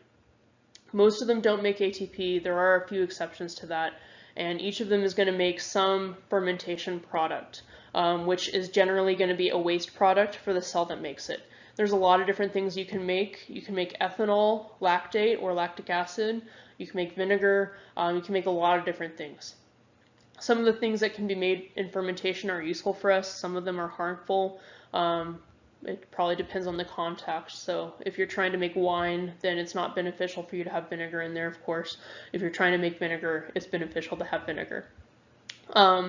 So we use fermentation in industry a lot to make some of the different products that we enjoy, like cheese and stuff, and alcohol. Those are all made through fermentation. There are different types of fermentation products. Every organism is able to ferment, actually. but a lot of organisms don't ferment very frequently. You have a lot of organisms that can do respiration and fermentation, and if you're able to do respiration, you're always going to do that over fermentation because it makes a lot more ATP, like a lot more ATP. So fermentation is pretty inefficient. It does not make a lot of ATP. Basically, it lets you do glycolysis again, and glycolysis lets you get a little bit of ATP. If you're able to do respiration, then you can make a whole bunch of ATP very quickly. So if organisms have the option to do respiration, they will do that instead. But if you run out of oxygen, then you can't do respiration anymore, and then it's useful to have fermentation. It's something you can fall back on whenever you run out of the things you need for respiration. So a lot of organisms that, well, for instance, like yeast that makes ethanol or that makes alcohol through fermentation, yeast can respire also. So if you're trying to have yeast ferment grain to beer, you have to make sure that they're not allowed access to air. If they have access to oxygen, they're not going to do fermentation. They're going to do respiration. So you have to restrict their air access so they have no choice but to do fermentation and make ethanol.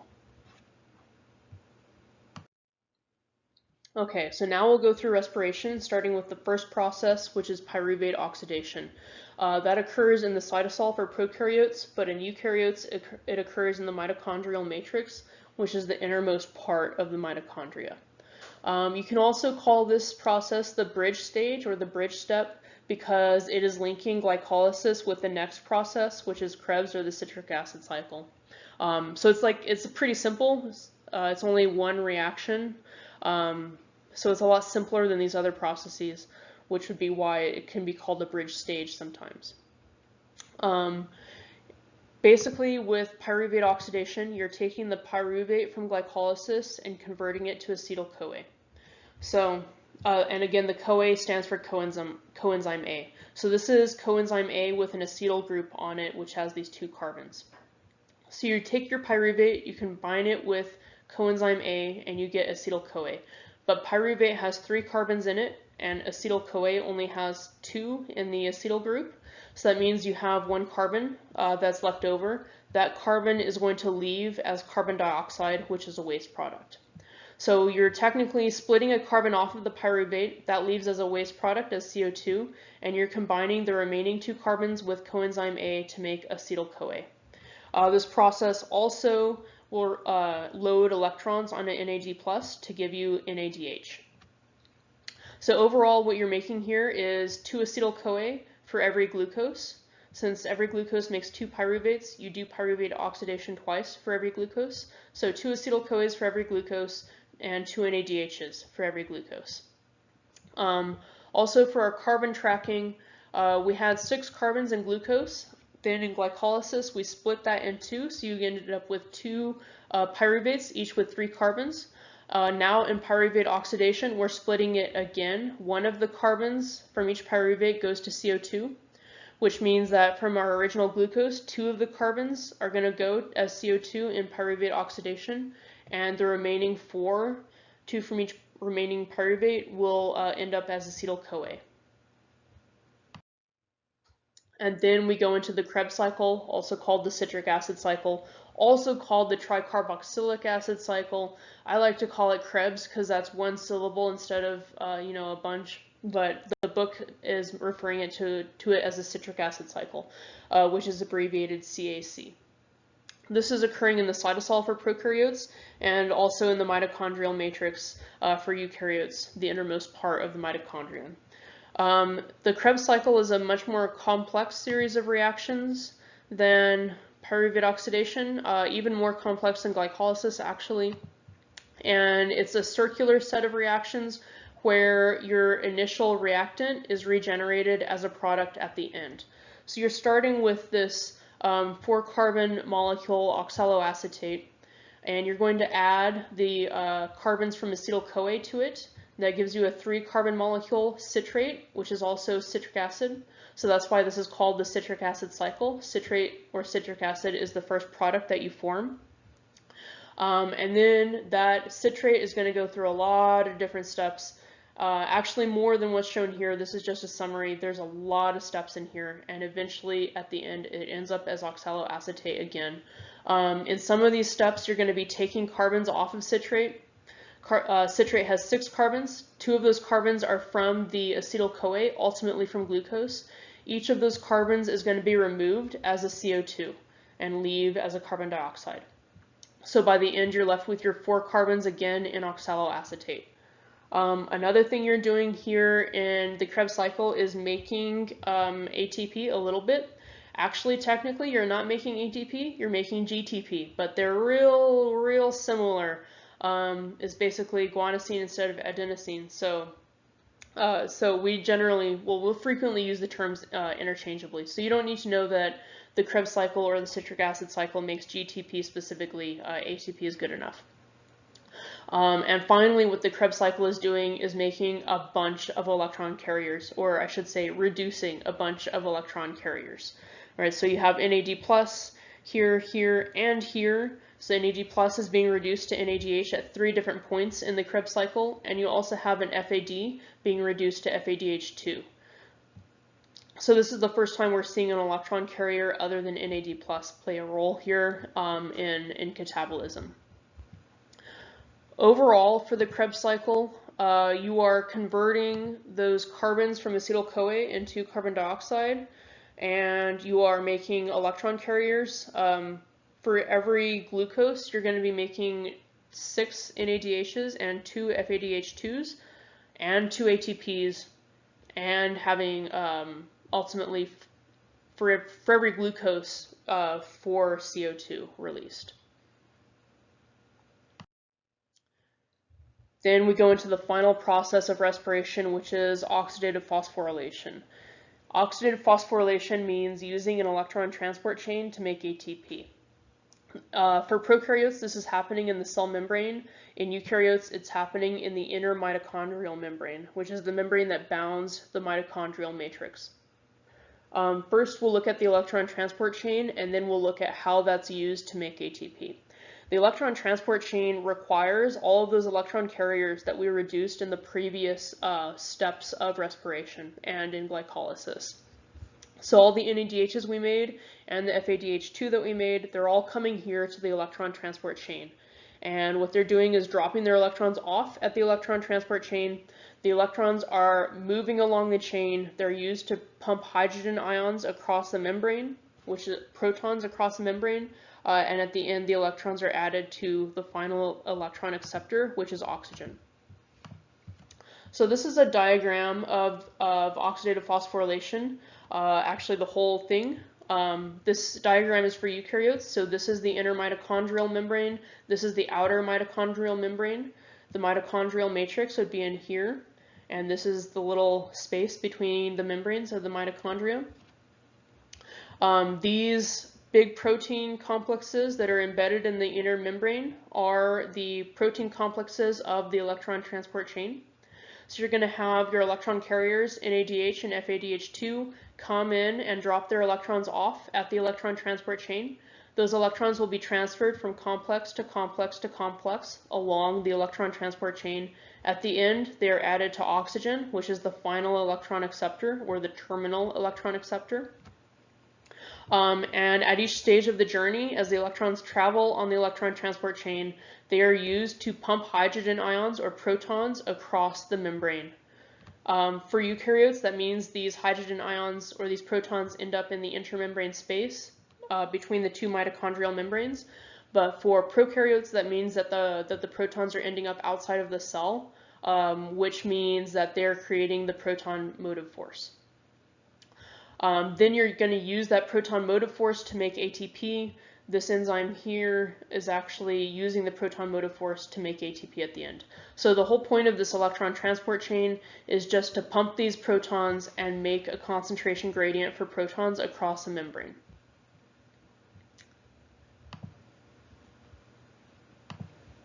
Right, then at the end, after the electrons have been dropped off on the electron transport chain, the electron carriers are now oxidized again. So you have NAD plus again and FAD again, and those are ready to go back to the previous stages of respiration and to glycolysis, so that you're maintaining redox balance and the whole thing can keep going.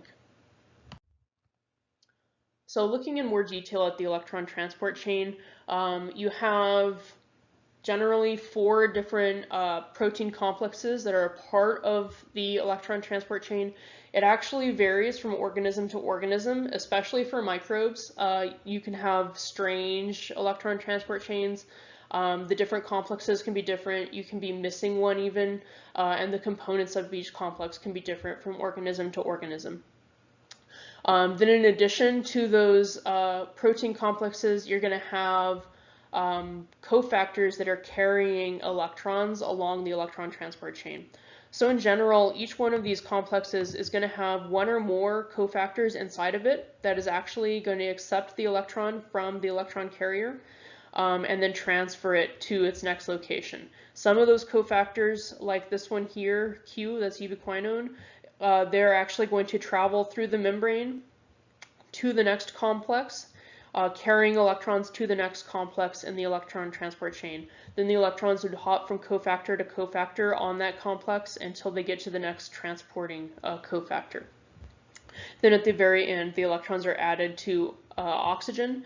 When you add those electrons to oxygen, you're making water.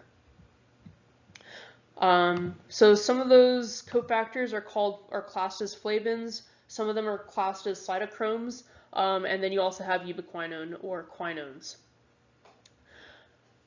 In general, those cofactors are always going to have different redox potentials, and the redox potential is always going to go up as you're moving along the electron transport chain, so that as you go, each cofactor is better and better and better at accepting electrons until you get to oxygen, which is the best at accepting electrons. Some of those some of those cofactors are able to carry hydrogens, so they're carrying electrons as hydrogens with an electron and a proton. Some of them are only able to carry electrons, not the protons. If your electrons are coming from NADH, they're going to enter the electron transport chain at protein complex 1. If they're coming from FADH2, they enter at protein complex 2. Depending on where they enter, they're going to travel further on the chain. All right, so the electrons that enter on complex 2 don't have as far to go. They're skipping complex 1. And that means that you're not going to have as many opportunities to use these electrons from FADH2 to pump protons. So the electrons that are coming from NADH pump the most protons. The electrons that come from FADH2 pump less protons and contribute less to the proton motive force that you're generating.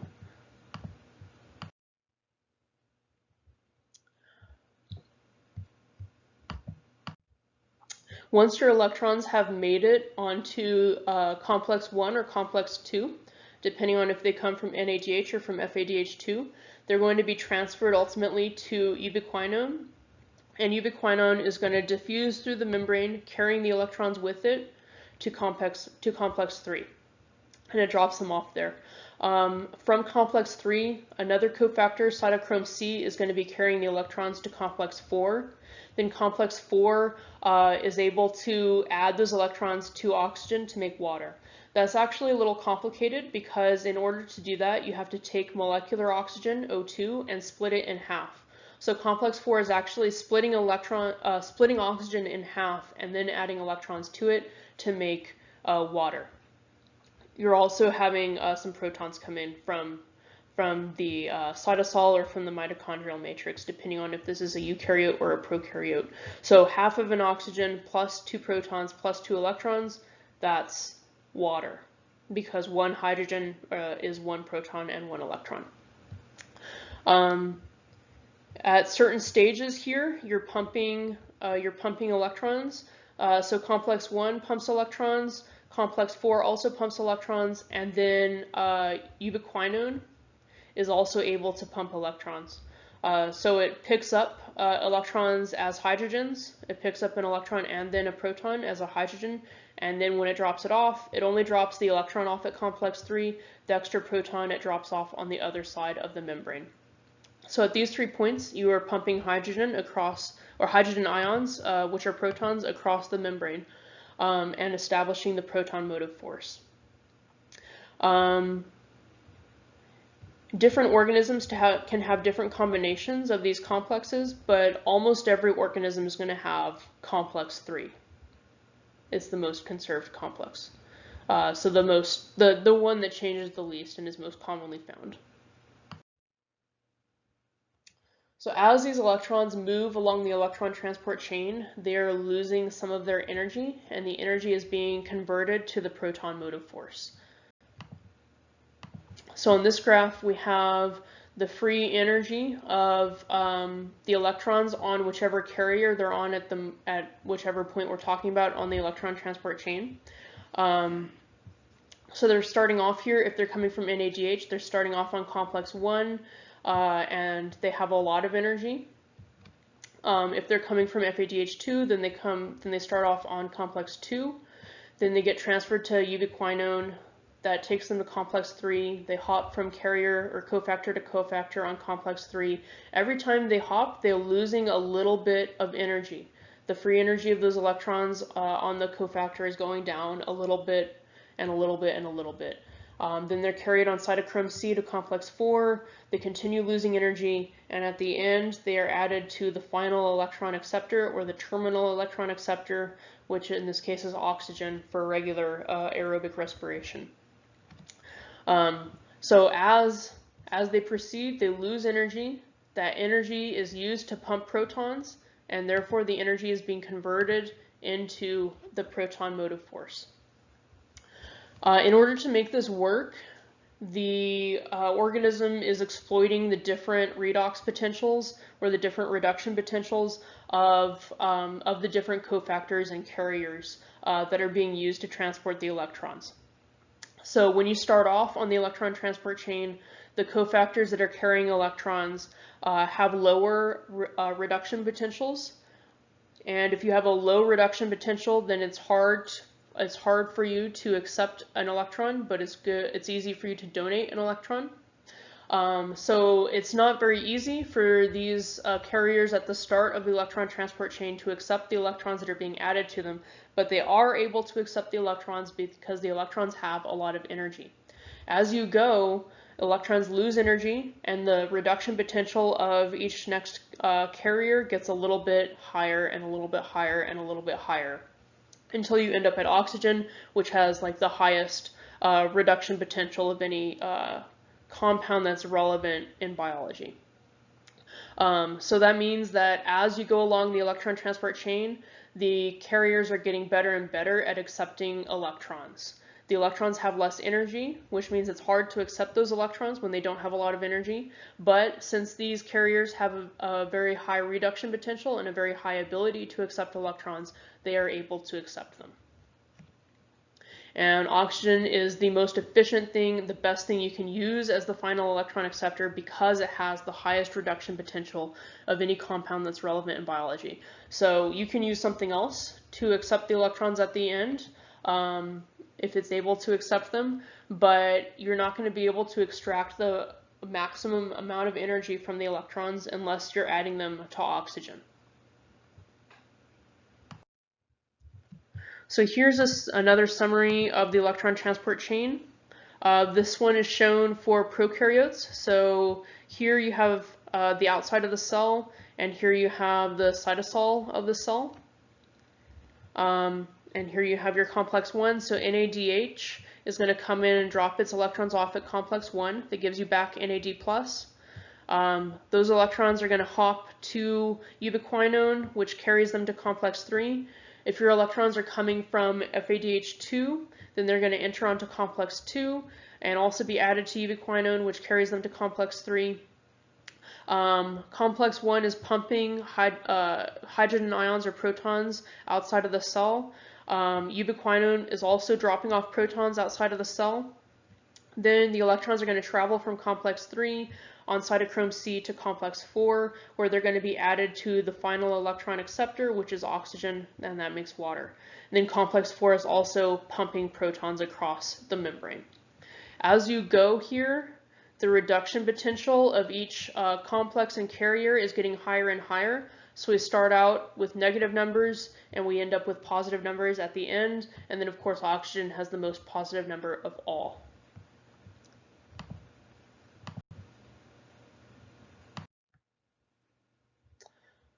Now for the second part of oxidative phosphorylation, the part where you actually make the ATP.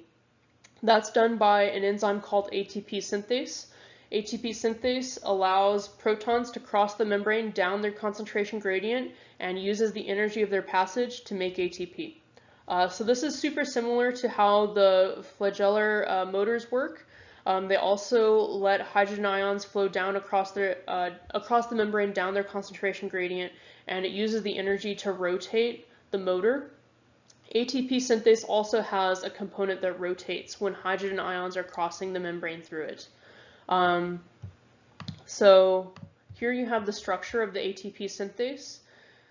At the bottom here, the part that's embedded in the membrane is the F0 unit, and the top part is the F1 unit.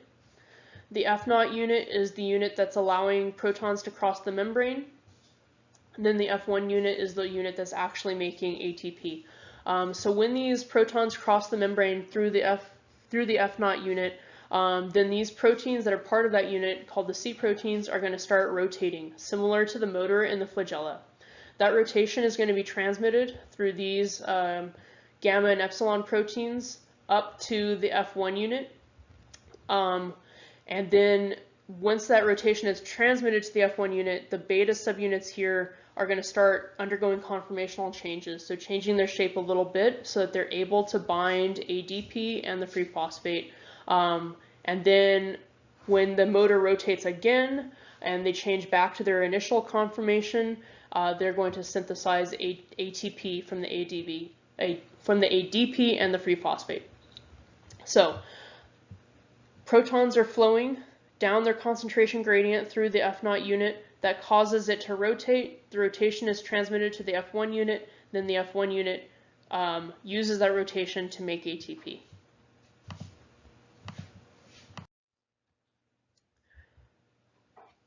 So this whole process is able to make quite a lot of ATP. In general, you're going to have between 3 and 4 hydrogen ions pumped across the membrane for every ATP that you make, right? So it takes about 3 to 4 hydrogen ions flowing through ATP synthase to make a single ATP for prokaryotes. How much it takes exactly depends on the organism, the specific organism, and it's also different for eukaryotes.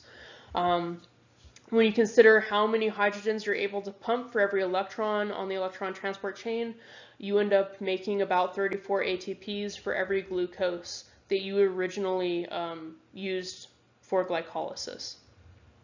It does depend on whether the electrons are coming from NADH or FADH2 because they enter at different points of the electron transport chain. But overall, you're making about 34 ATP, ideally, under like the most perfect conditions. Actually, in real life, you usually don't make all of those 34 ATP because some of those hydrogen ions in the proton motive force are being used for something else, not for making ATP, right? So you can use the proton motive force to operate flagella, and if you're doing that, then you're not using it to make ATP. If you're a eukaryote, then you have a lot of different structures in the cell that all, you have to transport things between them.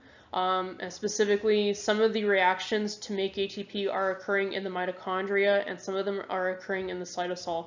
So, right, you have glycolysis on pyruvate oxidation in the cytosol. You have, both of those in the cytosol. You have to take the products of those reactions and pump them into the mitochondria to do the Krebs cycle, which is inside the mitochondrial inner matrix. And that takes ATP. And then also, depending on what exactly you have in your electron transport chain, that's going to affect how much ATP you're able to make out of it. So 34 ATP per glucose is like an ideal value that a cell usually wouldn't reach, but it would hopefully get like pretty close up to there. In any case, glycolysis makes 2 ATP for each glucose. If you're doing fermentation, then that's all you're getting. If you're doing respiration, then you get not only those 2 ATP, but also the 34 ATP from respiration, from oxidative phosphorylation, and a couple more actually from the Krebs cycle. So that's quite a lot of ATP if you're doing respiration versus fermentation. And a final point I'll add here is that the ATP synthase can run backwards. If it runs backwards, then it's going to pump hydrogen ions out of the cell instead of allowing them to flow in, and it's not going to make ATP if it's running backwards. But then it can be used to create the proton motive force. So some organisms that don't do respiration are still going to have an ATP synthase, so it can help them make the proton motive force. Okay, here's your overall summary for respiration. So you start with glucose. This is shown in a eukaryote because it has the mitochondria. So you start with glucose that enters glycolysis, and glycolysis is going to be converted to pyruvate. Pyruvate is then going to enter pyruvate oxidation and be converted into acetyl-CoA. Acetyl-CoA will enter the Krebs cycle or the citric acid cycle. The carbons that are in the acetyl-CoA that had come from glucose are going to leave as carbon dioxide. You also had a carbon leave as carbon dioxide in pyruvate oxidation. And the main benefit of the Krebs cycle is that you're getting a lot of electron carriers. You also make electron carriers in glycolysis and in pyruvate oxidation, but you make a whole lot in the Krebs cycle. Then all of those electron carriers are going to enter oxidative phosphorylation. They drop their electrons off at the electron transport chain. Those electrons hop from complex to complex along the chain. They're used to pump hydrogen ions across the membrane, and ultimately the electrons are added to oxygen to make water. Then all of those hydrogen ions or protons that have been pumped across the membrane are going to be contributing to the proton motive force, and they'll be used by ATP synthase to make ATP.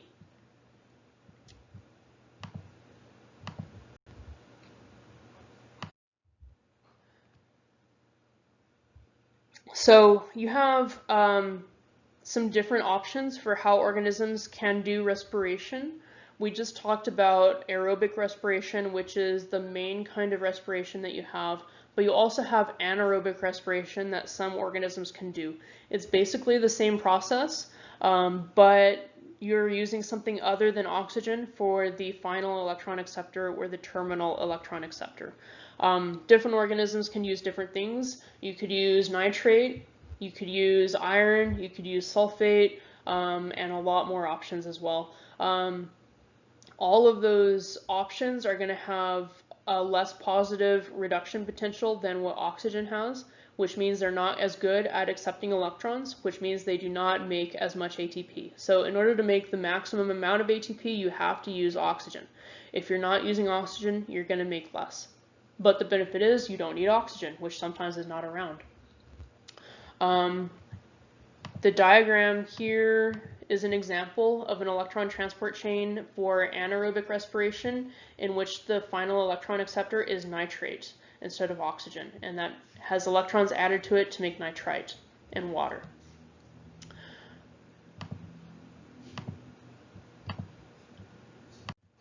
The typical organisms we're used to thinking about are chemoorganoheterotrophs, which means they're getting carbon and energy from organic compounds.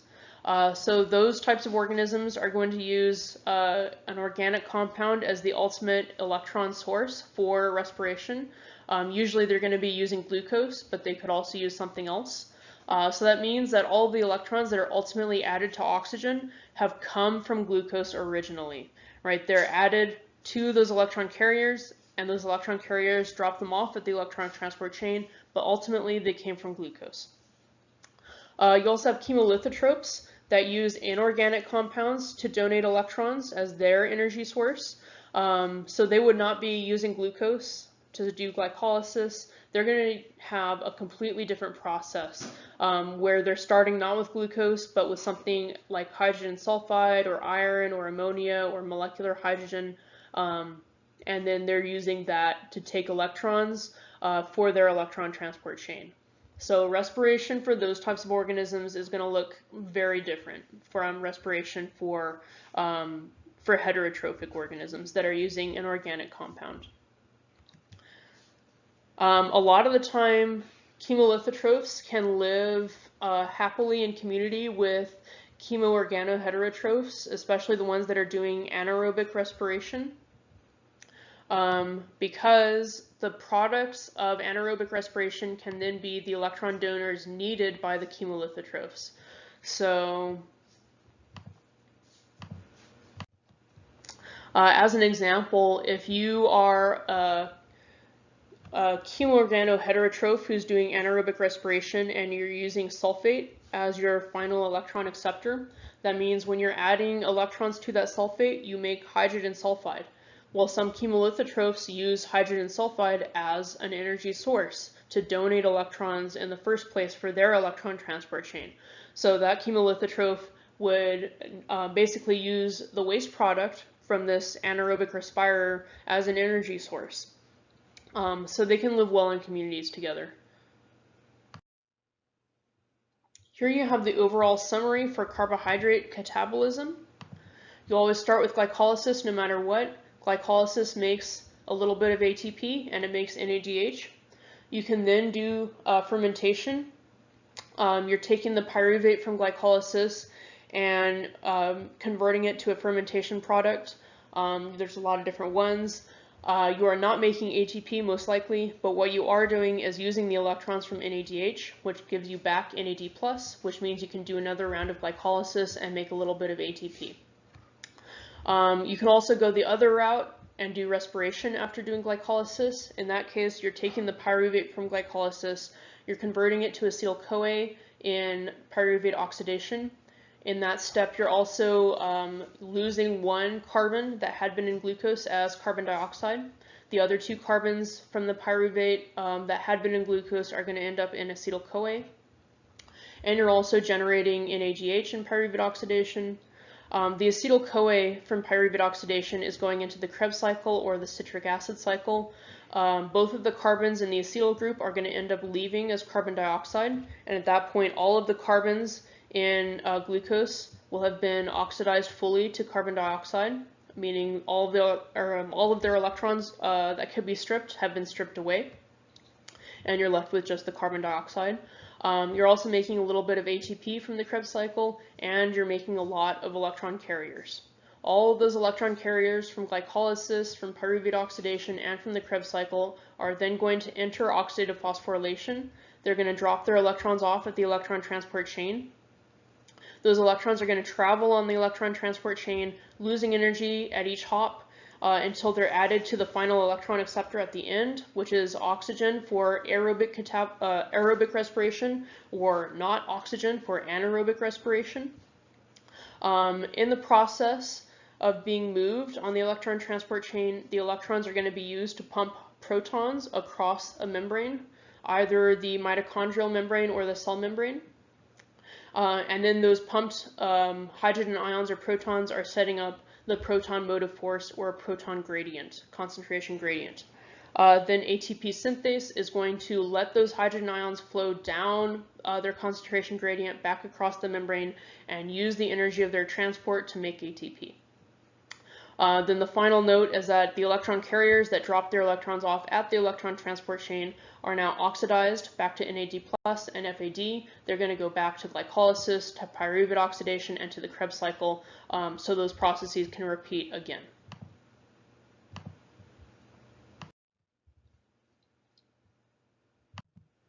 And then this diagram is showing you how energy is changing as carbons and electrons that had been in glucose are moving into other molecules through the process of respiration. So you start with glucose, which is here defined as free energy of 0. It does not have a free energy of formation of 0, but all of these changes are being graphed as relative to glucose, so that's why glucose is set as 0. So first you have glycolysis. In the initial steps of glycolysis, you're using ATP, which means you're adding energy into this molecule that you're converting glucose from or to. Then in the later stages of glycolysis, you are extracting energy out of that intermediate molecule. Some of the energy is going as electrons on an NADH. Some of it is going into the bonds of ATP. So now you have less energy in pyruvate at the end of glycolysis than what you had in glucose. Some of the energy went into NADH as an electron, some went into ATP. Then you enter pyruvate oxidation, or pyruvate processing as it's called here, in which the pyruvate is converted to acetyl-CoA, and you also have one carbon that had been in glucose leave as carbon dioxide. So in this process, you're losing a lot of energy. The electrons from pyruvate some of the electrons from pyruvate are being added to NADH. So some of the energy that pyruvate had is leaving in this NADH. Then you're left with CO2 that is basically completely stripped of energy, fully oxidized. And then you have acetyl-CoA, which still has energy left in it, but a lot less than what glucose has had, as you see. That acetyl-CoA is going to move into Krebs cycle, or the citric acid cycle. And it's going to ultimately lose a lot of energy throughout the citric acid cycle. Every time you have electrons being added to NADH, energy is leaving the original acetyl-CoA and going into the electron carrier. You also have some energy entering ATP. And at the end, you're left with both carbons in this acetyl-CoA that had come from glucose leaving as carbon dioxide. So when they leave as carbon dioxide, they have been fully stripped of all of the energy that you can take from them, and basically they're fully oxidized, which means all the electrons that they had available to take, you have taken and added to an electron carrier.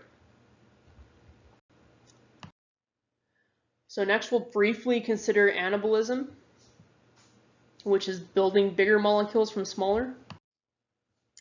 One of the most basic anabolic reactions or pathways that cells have is gluconeogenesis. Gluconeogenesis can be defined as making glucose from something that is not a carbohydrate. So if you have a sugar of any type, it's not too hard to convert it to glucose. I mean, it does depend on what type of sugar it is actually. Some are easier to convert than others, but you can generally convert sugars to different sugars. In gluconeogenesis, you're using something that is not a sugar to make glucose. Could be an amino acid, it could be fatty acids or glycerol. Both of those, the fatty acids and the glycerol, come from fats. In order to do this, you have to take that source, the amino acid, the fatty acid, or the glycerol, you have to make it look like an intermediate of glycolysis, or you have to make it look like oxaloacetate. And then gluconeogenesis is basically glycolysis, but backwards. So if you're starting with glucose and going forward through the steps of glycolysis to end up pyruvate, that is glycolysis. If you're starting with something else like pyruvate or oxaloacetate and you're going backwards through the steps of glycolysis to get glucose out at the end, that is not glycolysis, that is gluconeogenesis. You have different different enzymes. If you're going to do glycolysis, you have one set of enzymes you need. If you're going to do gluconeogenesis, you have a completely different set of enzymes that you need to make it go backwards. And the other difference is that you need ATP. It doesn't make ATP overall, it uses ATP overall.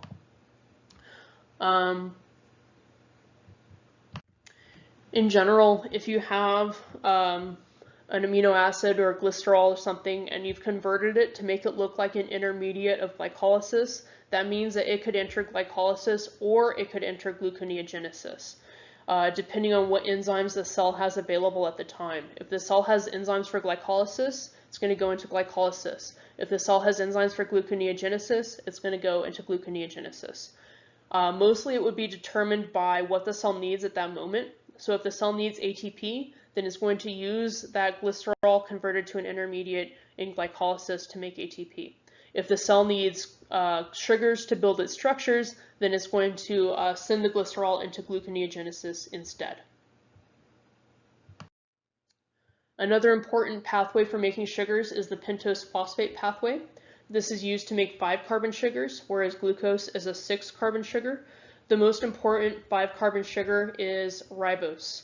You need ribose for nucleotides, which means you also need ribose for electron carriers and for ATP. In the pentose phosphate pathway, you're taking an intermediate from glycolysis, glucose 6-phosphate, and you are basically removing a carbon from it as carbon dioxide, and that gives you a 5-carbon sugar, which is called ribulose 5-phosphate because it still has the phosphate from that glycolytic intermediate. And then this ribulose 5-phosphate, which is the actual product of the pentose phosphate pathway, can be used to make different 5-carbon sugars. So it can make It can be used to make ribose, but it could also be used to make other 5-carbon sugars that the cell would need. But the main thing it needs it for is to make nucleotides for DNA and RNA.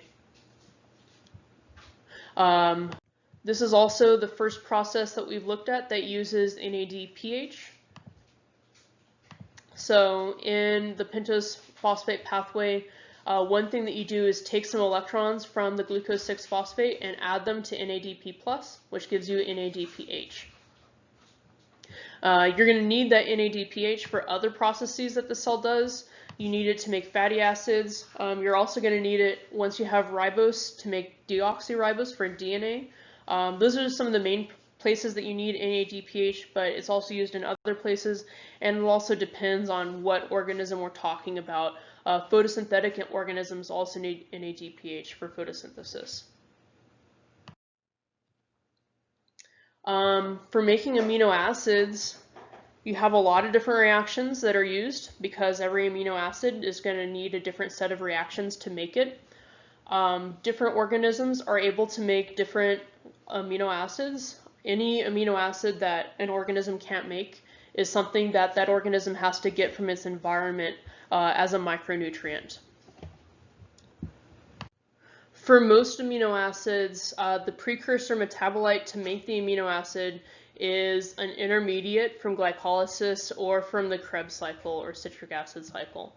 So oxaloacetate, for instance, is a precursor metabolite for several amino acids, which means that in order to build that amino acid, you're going to take the bulk of the molecule from that intermediate from glycolysis or from the Krebs cycle. So the carbon skeleton for the molecule is going to come from that intermediate. Then you have to add the amine group to it, or the amino group, which is the NH2. It's actually coming from ammonia, though from NH3. So from NH3, you're taking the N and 2 of those H's and adding them on to the precursor metabolite to make your final amino acid. So that's called amination. So in the diagram here, it shows a couple ways that that can happen. Either you have your precursor, like oxaloacetate, and you add the amine group to it, in this case to make aspartic acid, one of the amino acids. That would be regular amination. But you could also do transamination, in which you are stealing basically the amino group or stealing the amine group from another amino acid and adding it to your precursor metabolite to make your final amino acid. So you can do it either way. Then for nucleotide anabolism, we're not going to talk about it very much. Well, not that we talked about amino acid anabolism very much, but nucleotide anabolism is even more complicated than amino acid anabolism. Basically, every nucleotide has your 3 parts, the ribose, the phosphate, and the nitrogenous base. There's 4 different nitrogenous bases, well, 5 different nitrogenous bases actually. You have purines, some of them are purines, some of them are pyrimidines. So some of those bases have 2 rings in them and are classified as purines. Some of them have 1 ring in them and they're classified as pyrimidines. And there's 5 different bases total for A, G, T, C, and U. 4 for DNA and 4 for RNA. So the ribose for the nucleotide is always coming from the pentose phosphate pathway. The phosphate is always coming from ATP, and those bases are coming from different sources, from a lot of different sources actually. They can come from amino acids, from intermediates from the Krebs cycle, from folic acid, from carbon dioxide, from ammonia, and from other sources as well. So in these diagrams here, you can see basic skeletons for each of these types of bases, the purine base that has 2 rings and the pyrimidine base that has 1 ring. And you have different parts of that molecule highlighted with different colors. Every color indicates a different source for that part of the molecule. So for this basic skeleton of a purine base, you can see that you have like 5 different sources for the molecules that are part of those 2 rings. Those sources would be different amino acids from folate. This one here is from carbon dioxide. So it gets quite complicated how to make those. Then we have fat anabolism, not lipid anabolism, but fat anabolism. So a fat is a type of lipid. There's a lot of different lipids. The only thing they have in common to be defined as a lipid is just that they are not water soluble. They are organic molecules that are not water soluble. So that covers a lot of ground.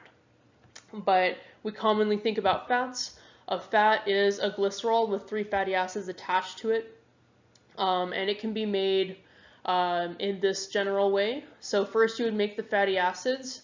They're going to be made by a protein called acyl carrier protein, or ACP. One ACP is going to form kind of the basis for your fatty acid, and then you're going to be adding additional little bits to it that are coming from additional ACPs. And the fatty acid is just a long chain basically carbons and hydrogens with a carboxyl group in it somewhere. So depending on how many ACPs you add, that determines how long your fatty acid is going to be. In this diagram here, here you have your initial acetyl ACP that's forming the basis for your fatty acid. And then you're going to take other ACPs and add a compound called malonate to them, which has 3 carbons in it. And then you're going to start adding that to the base ACP in 2 carbon chunks. So 2 of these carbons from the malonyl ACP are going to end up on your growing fatty acid. Then you're going to repeat that cycle and add another 2 carbons to make it even a little bit longer. And you just continue repeating that cycle, and it gets longer every time until it's as long as you need it to be. Then you would combine that with 3 of those with your glycerol. Glycerol itself is going to be made from an intermediate of glycolysis, and then that gives you a fat. But for making other lipids, you're going to use different pathways.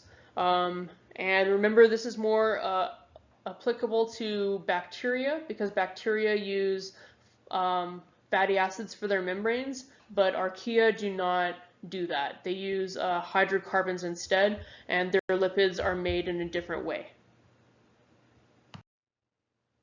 And finally, we'll talk about how anabolism and catabolism are integrated with each other. So a lot of these metabolic pathways that we're talking about are amphibolic pathways, which means they can go both directions. So a good example of that is glycolysis / gluconeogenesis. If it goes forwards, that's glycolysis, and that's catabolic. If it goes backwards, that's gluconeogenesis, and that's anabolic. So most of these pathways can go both ways, and they're amphibolic. The major exception would be electron transport chains. They can only go one way, never both ways. Everything else can go both ways. So you can go forwards through the path in order to make ATP, or you can go backwards through the path in order to make glucose or other components that you need, other macromolecules you need for the cell. And the cell is always controlling whether the pathways it has go forwards or go backwards. It depends a lot on the enzymes that are available. You always are going to need one set of enzymes to go one direction and a different set of enzymes to go the other direction. So if you only have enzymes available to do glycolysis, then you cannot do gluconeogenesis. If the cell starts making the gluconeogenesis enzymes and it stops making the glycolysis enzymes, you're going to end up doing gluconeogenesis instead of glycolysis.